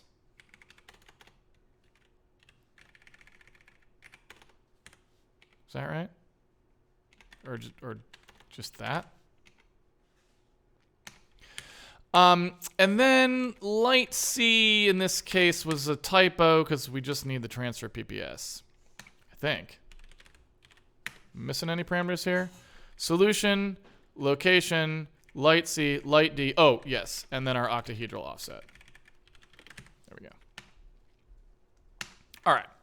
So I think that's all we really need there, but it's not actually going to work because we don't have any blending right now for getting the actual, the actual values we need for moving the light around. We don't have a way of actually, of making that happen, right?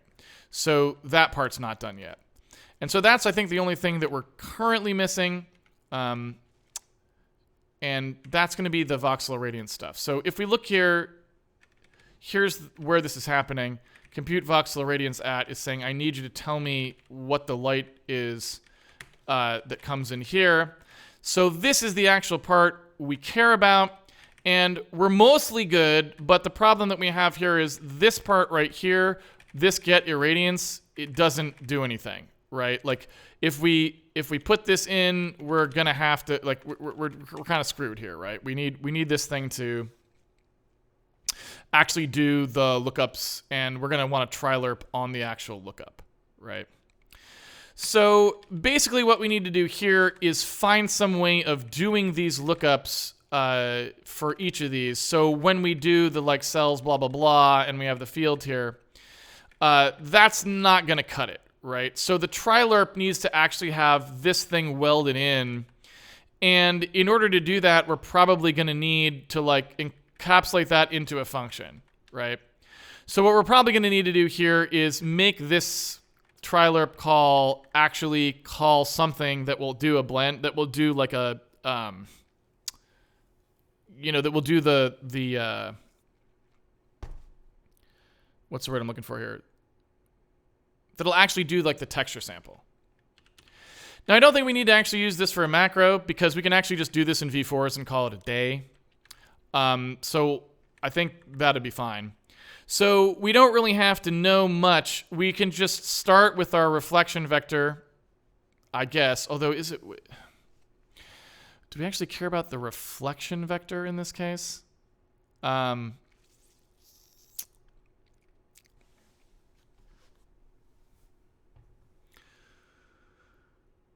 So in this case, again, I think we have a problem of we need to sample, we don't want to sample specular lighting here. We want to sample diffuse light transmission. And so we kind of want a sort of a smoothed value of these things, right? We want to take a look more at the average values in these areas. And that's going to be a more confusing puzzle, right? So let's talk about that for a second, because this is something that I'm not sure, and we should look at the paper as well. But let me just explain to you what the problem is here, and maybe we should save this for next weekend anyway. Oops.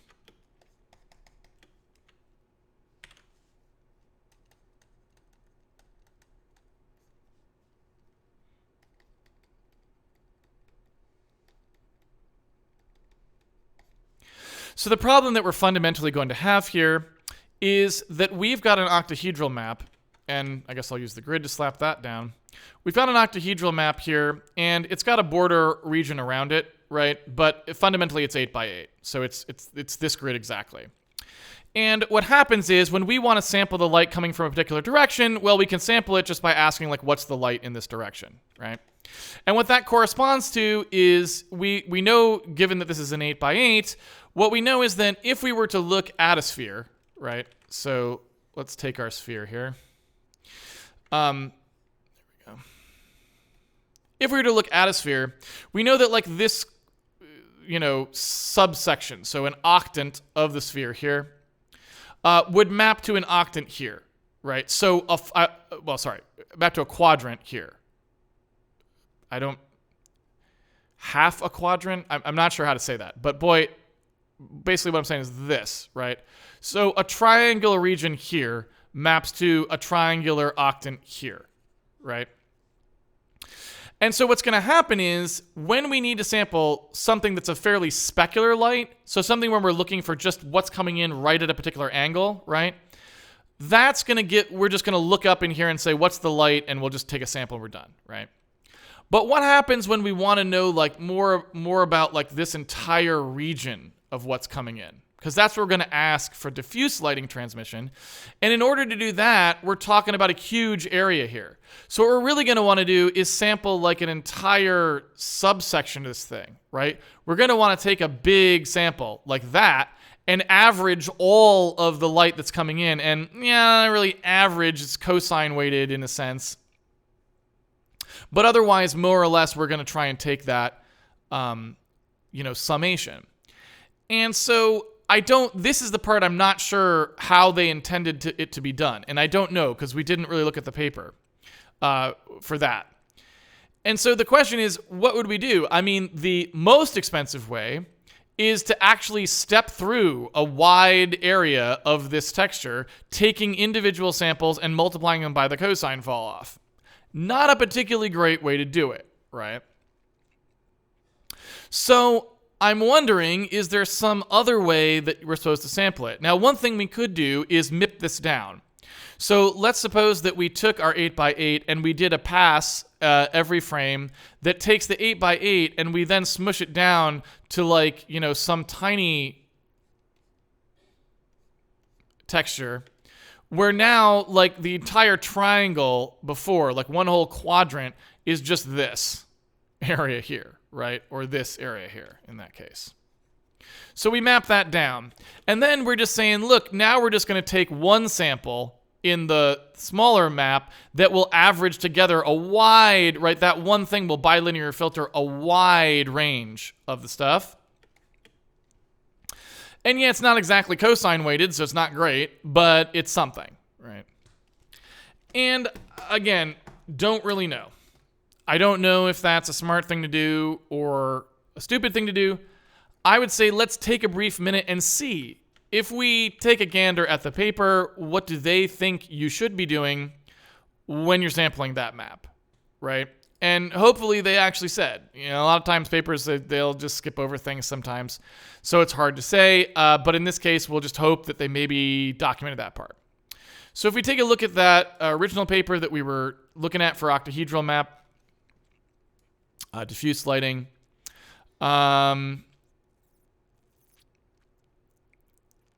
just take a look here and see.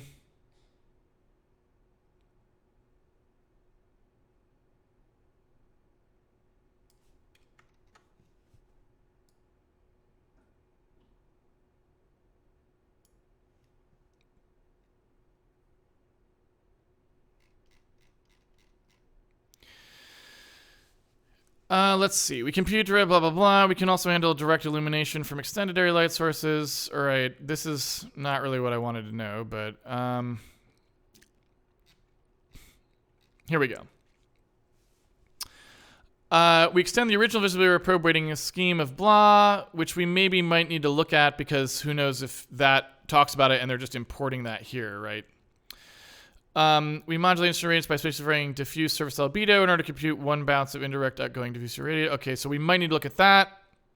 To compensate for the fact that the incident diffuse irradiance at a probe location does not account for local occlusion, well, that's not really what we're talking about, I don't think.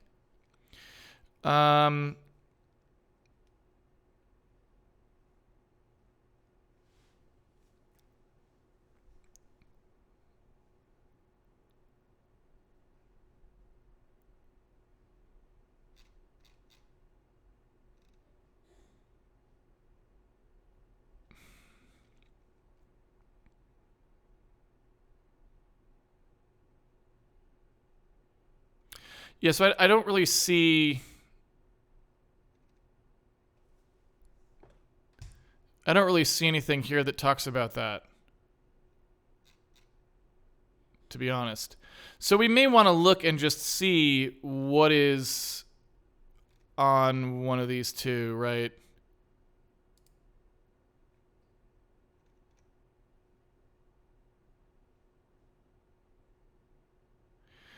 I don't know if any of these are more explicit. Like, let's take a look at, say, this one here.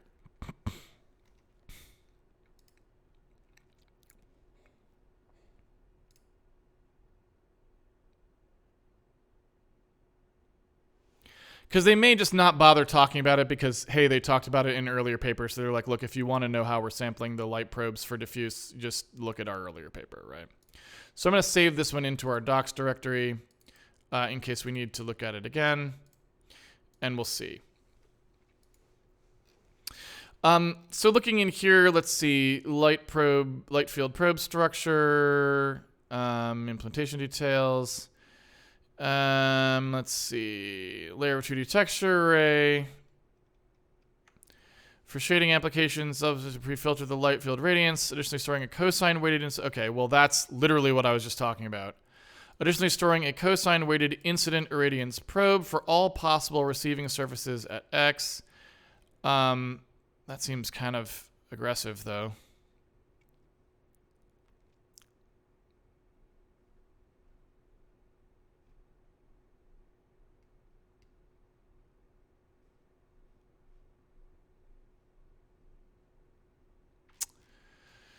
Let's see.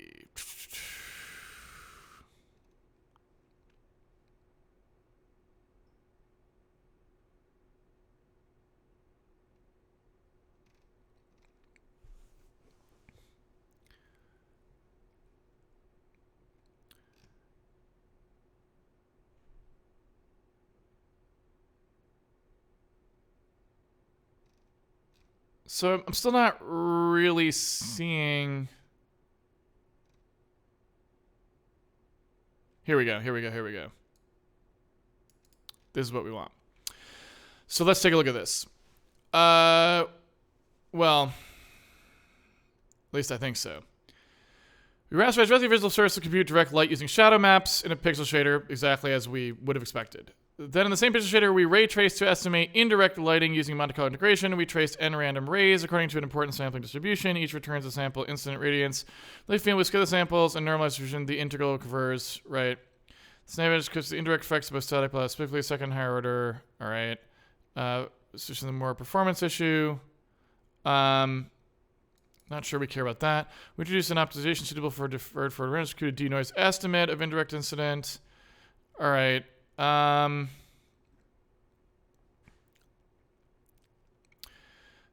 Lambertian is the part we're wondering about.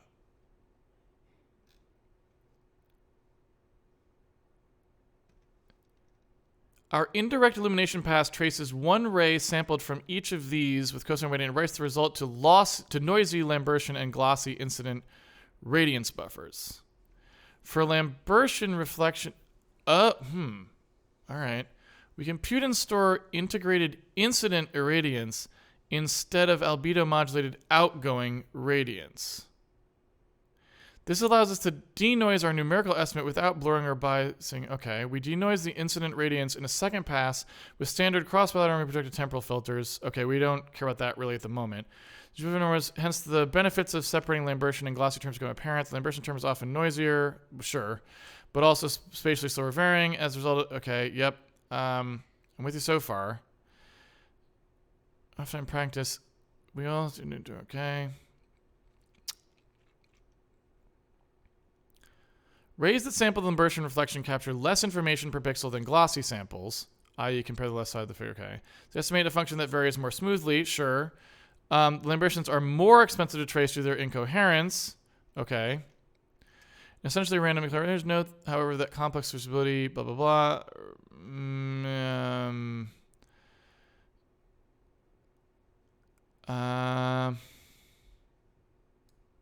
So, I mean, this is the weird part here. So I don't really understand the cosine filtered irradiance maps part, because what I'm trying to see how they're doing is, if I trace an individual ray out into the world, I only get back what's along that ray. And that particular ray should contribute to an entire hemisphere's worth of values in the irradiance map if the irradiance map was already supposed to capture the Lambertian, right? The smooth hemisphere integral of a diffuse, reflectance. And so how are they blowing that out? Like, how are they doing a post pass on it to do that or something? Or how are they writing to the entire 8x8 on every ray with just whatever the ray result was, we write back a splat effectively, right? That's the part I'm not sure. I don't understand, right?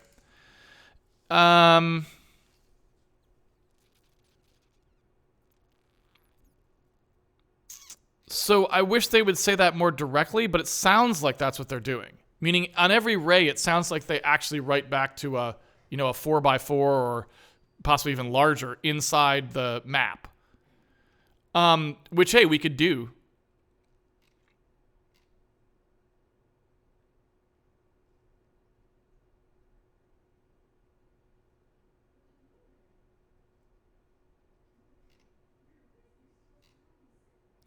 I mean, it seems like that's what's going on.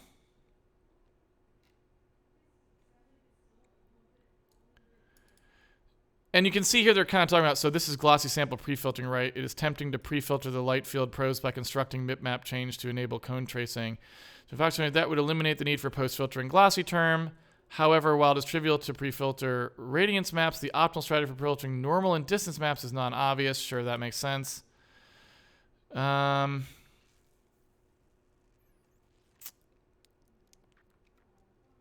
Interesting here that they're talking about the octahedral probes and saying that spherical harmonics might be interesting.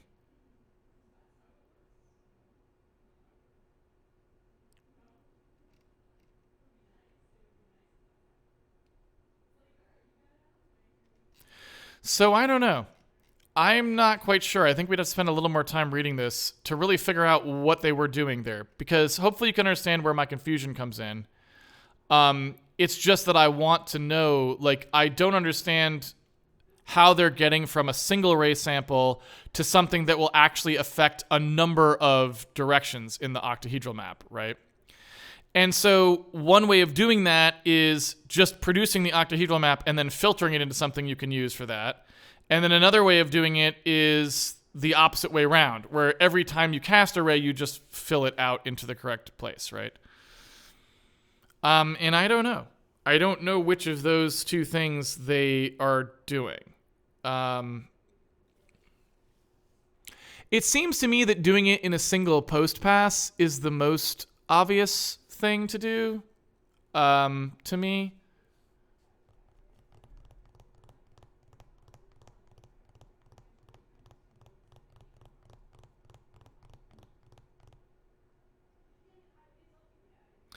I mean, that just seems like the thing that would take the least bandwidth, you know?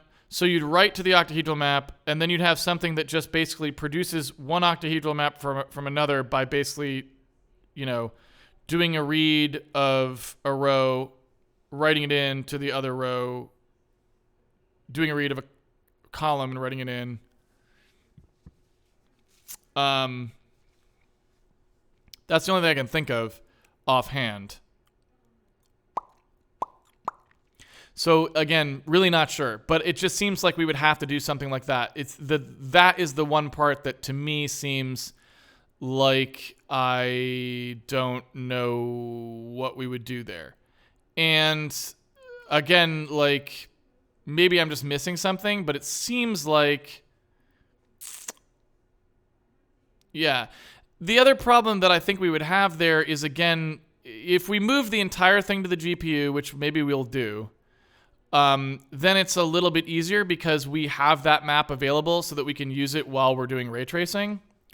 But the other thing that's a little bit annoying is that if we built that map, like normally the place we would want to build that down-filtered map would be on the GPU. I'd want to just do the downsampling on the actual GPU itself. But I don't actually know in this case if that would work in our scheme because we don't have a way to get it back from the GPU. And we do the ray tracing on the CPU side, right? So again, it seems... It just seems a little dicey. I don't know where to go with it. And the problem, too, is that using the MIP map version seems a little dangerous because the MIP map version is not cosine weighted. It would just be... Because you can't. Because the MIP map is the MIP map. You can't have it be cosine weighted for each particular direction because it would be a different thing in each direction. So I'm not sure what you do about that.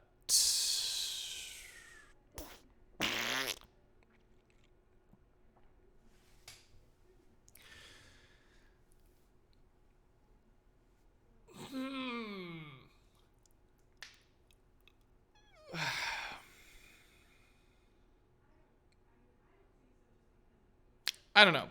I'm going to leave that for next weekend. We're going to need to think about that. But that's the biggest problem that I see in the scheme so far, is it's basically how do we produce a map for the diffuse?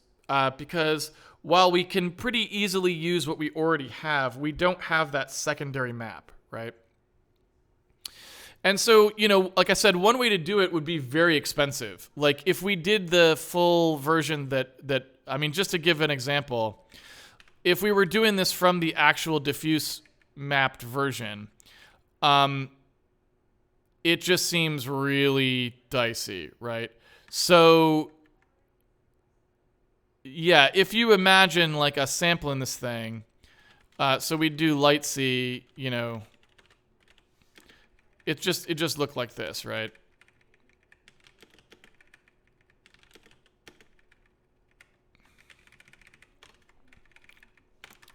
So this would not be that bad, right? It would just be something that looked like this.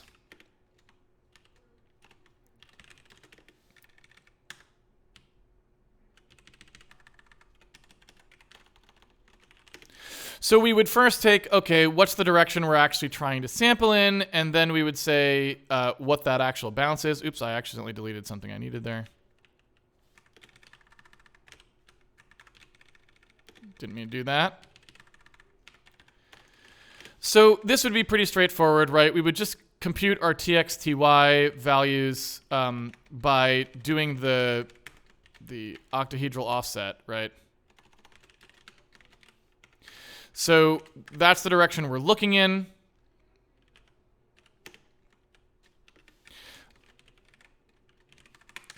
So here's the actual values we want. Here's where we're going to look them up, right? So this would be it. This is all we would need, right? That would just do it. That would just work. We need to move this up a bit, though. So that would be fine, and I have no problem with that. The problem, again, is how do we actually look this up, right? Because this thing is now the wrong, like, that's the specular. That's the specular value, right? And we don't want the specular value. We want the diffuse value. And so what we're effectively doing here is bouncing around specular lights, and that's not going to do anyone any favors. And we can debug this just fine, but it's not good. Like, we need the actual diffuse light.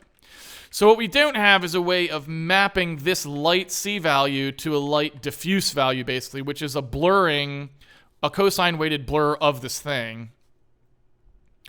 And it would depend on direction. So I don't know. I have to think about what that entails exactly. But that's the issue we've got, right? So we'll have to think about that. I'm fine with ending here for today. I'm going to go ahead and close this down. But that's where we're at, right? Which is not horrible.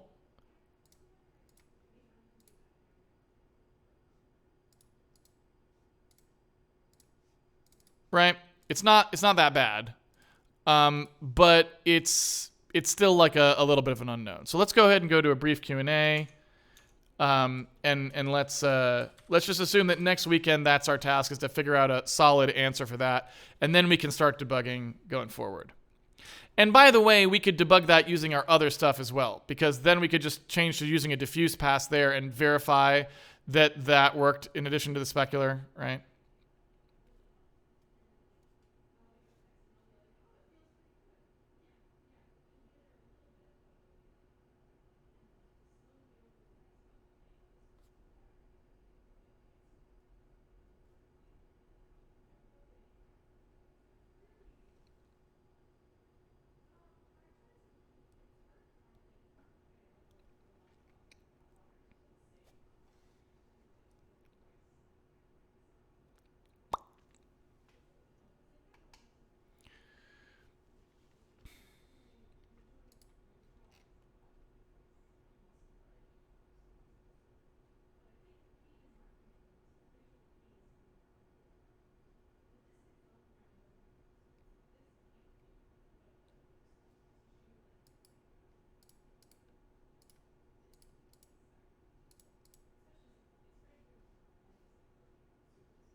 Is the diffuse component going to be computed on the CPU or the GPU then? Well, we don't know. I mean, the problem is, I think it has to be computed on the CPU unless we move the whole thing to the GPU. And the reason for that is because in order to do the raycasting, we need to sample the diffuse component, right? So I'm pretty sure that's really our only option. Because we can't get it back from the GPU. I mean, we could start round tripping it, but still.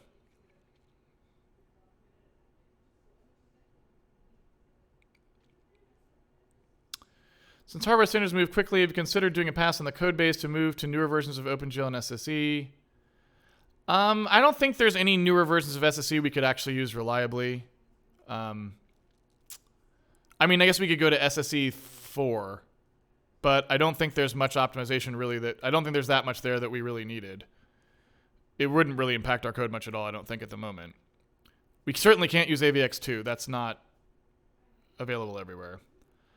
As for moving up a version of OpenGL, again, at the moment, don't really need it for anything in particular, so probably not. But if we had something that we really needed, we could consider it. But again, passing the code base, not really necessary. Like, these are really minor issues, right? They just don't affect things that much. If we could go to an entire other vector width, maybe, but we can't. We have to stay with 4 wide at the moment.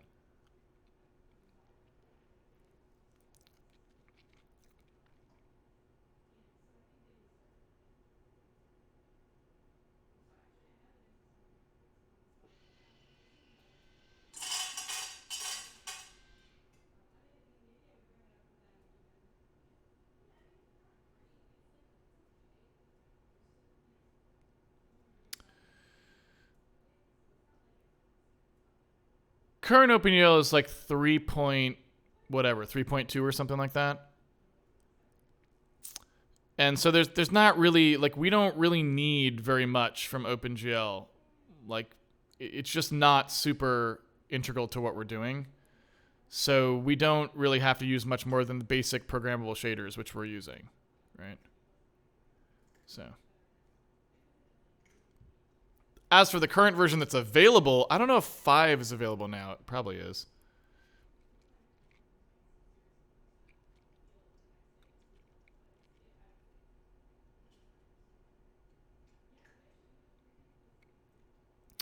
Did the paper say they compute a separate cosine weighted irradiance for every probe? Where do they store that information?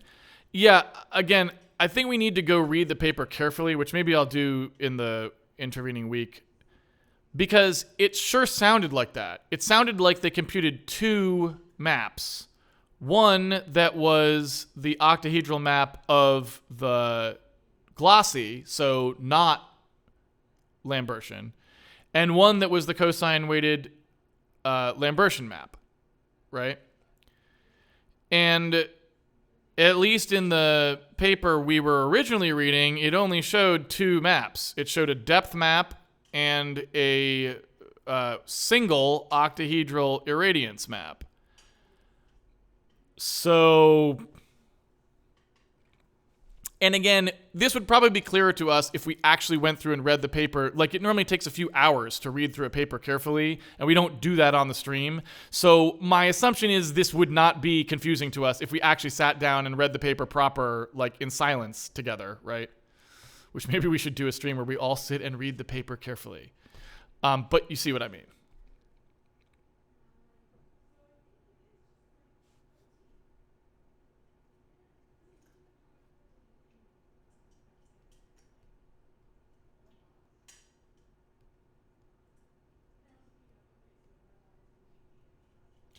Any pointers on reading research papers effectively? Not really. I mean, just take your time and read them carefully and slowly. Work through the equations yourself on a separate sheet of paper, or using a computer algebra system to help you.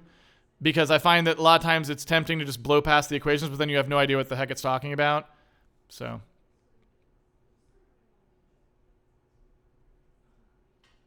And yes, that was a research paper. That would be considered just a research paper. Research paper is just any paper by researchers, right? I mean, there's no technical definition for it. Some are extremely hardcore and have a lot of like technical stuff in them. Others are like super fluffy and are like more just like almost an opinion, right? So there isn't like a real metric for does this qualify as a research paper. Like, they're all research papers. That's just a generic term. It's a paper where somebody's publishing some research they did, and that research may suck, or it may be awesome, or it may be super technical or very basic, but it's still a research paper. It's not a statement about the quality. It's just a statement about what it is. Yeah, Journal of Fluffy Opinion Papers. They have those. It's called a liberal arts journal.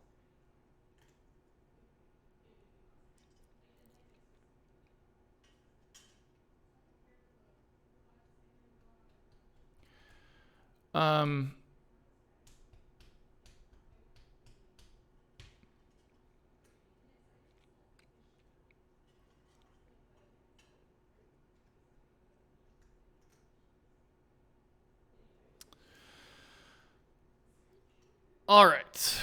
Let me go ahead and wrap it up here. All right, everyone. Thank you for joining me for this episode of Handmade Hero. It's a pleasure coding with you as always. I think we're down to one final unknown thing in the lighting system here. We've got bugs that we're going to have to do, and we got performance stuff we're going to have to do for sure, but I think we're down to just one more thing where we're not quite clear on how this would work, and that's just how we're going to do the conversion from light samples to diffuse, which is some kind of a downsampling operation, basically. And we'd like to know what we're doing. We'd like to have some idea of what the original intent was behind that paper, for example. Before we go do something ourselves, we could make something up, but it'd be nice to know what at least was intended before we make something up. So we may do a little investigation there. But otherwise, that's the main thing we're going to have to do. Next weekend, that's going to be our big chore. We can do that without the ray convection stuff. We can actually just regress. We can turn off that, go back to our sphere sampling even, and still do that diffuse pass on it. So we should have an easy time getting ourselves in a test configuration for that. But yeah, that's the thing we're going to have to figure out. And I'm not sure exactly what that should look like. So we'll have to take a look at that. Hope to see you back here next week for that. Until then, everyone, have fun programming, and I will see you on the internet. Take it easy, everybody.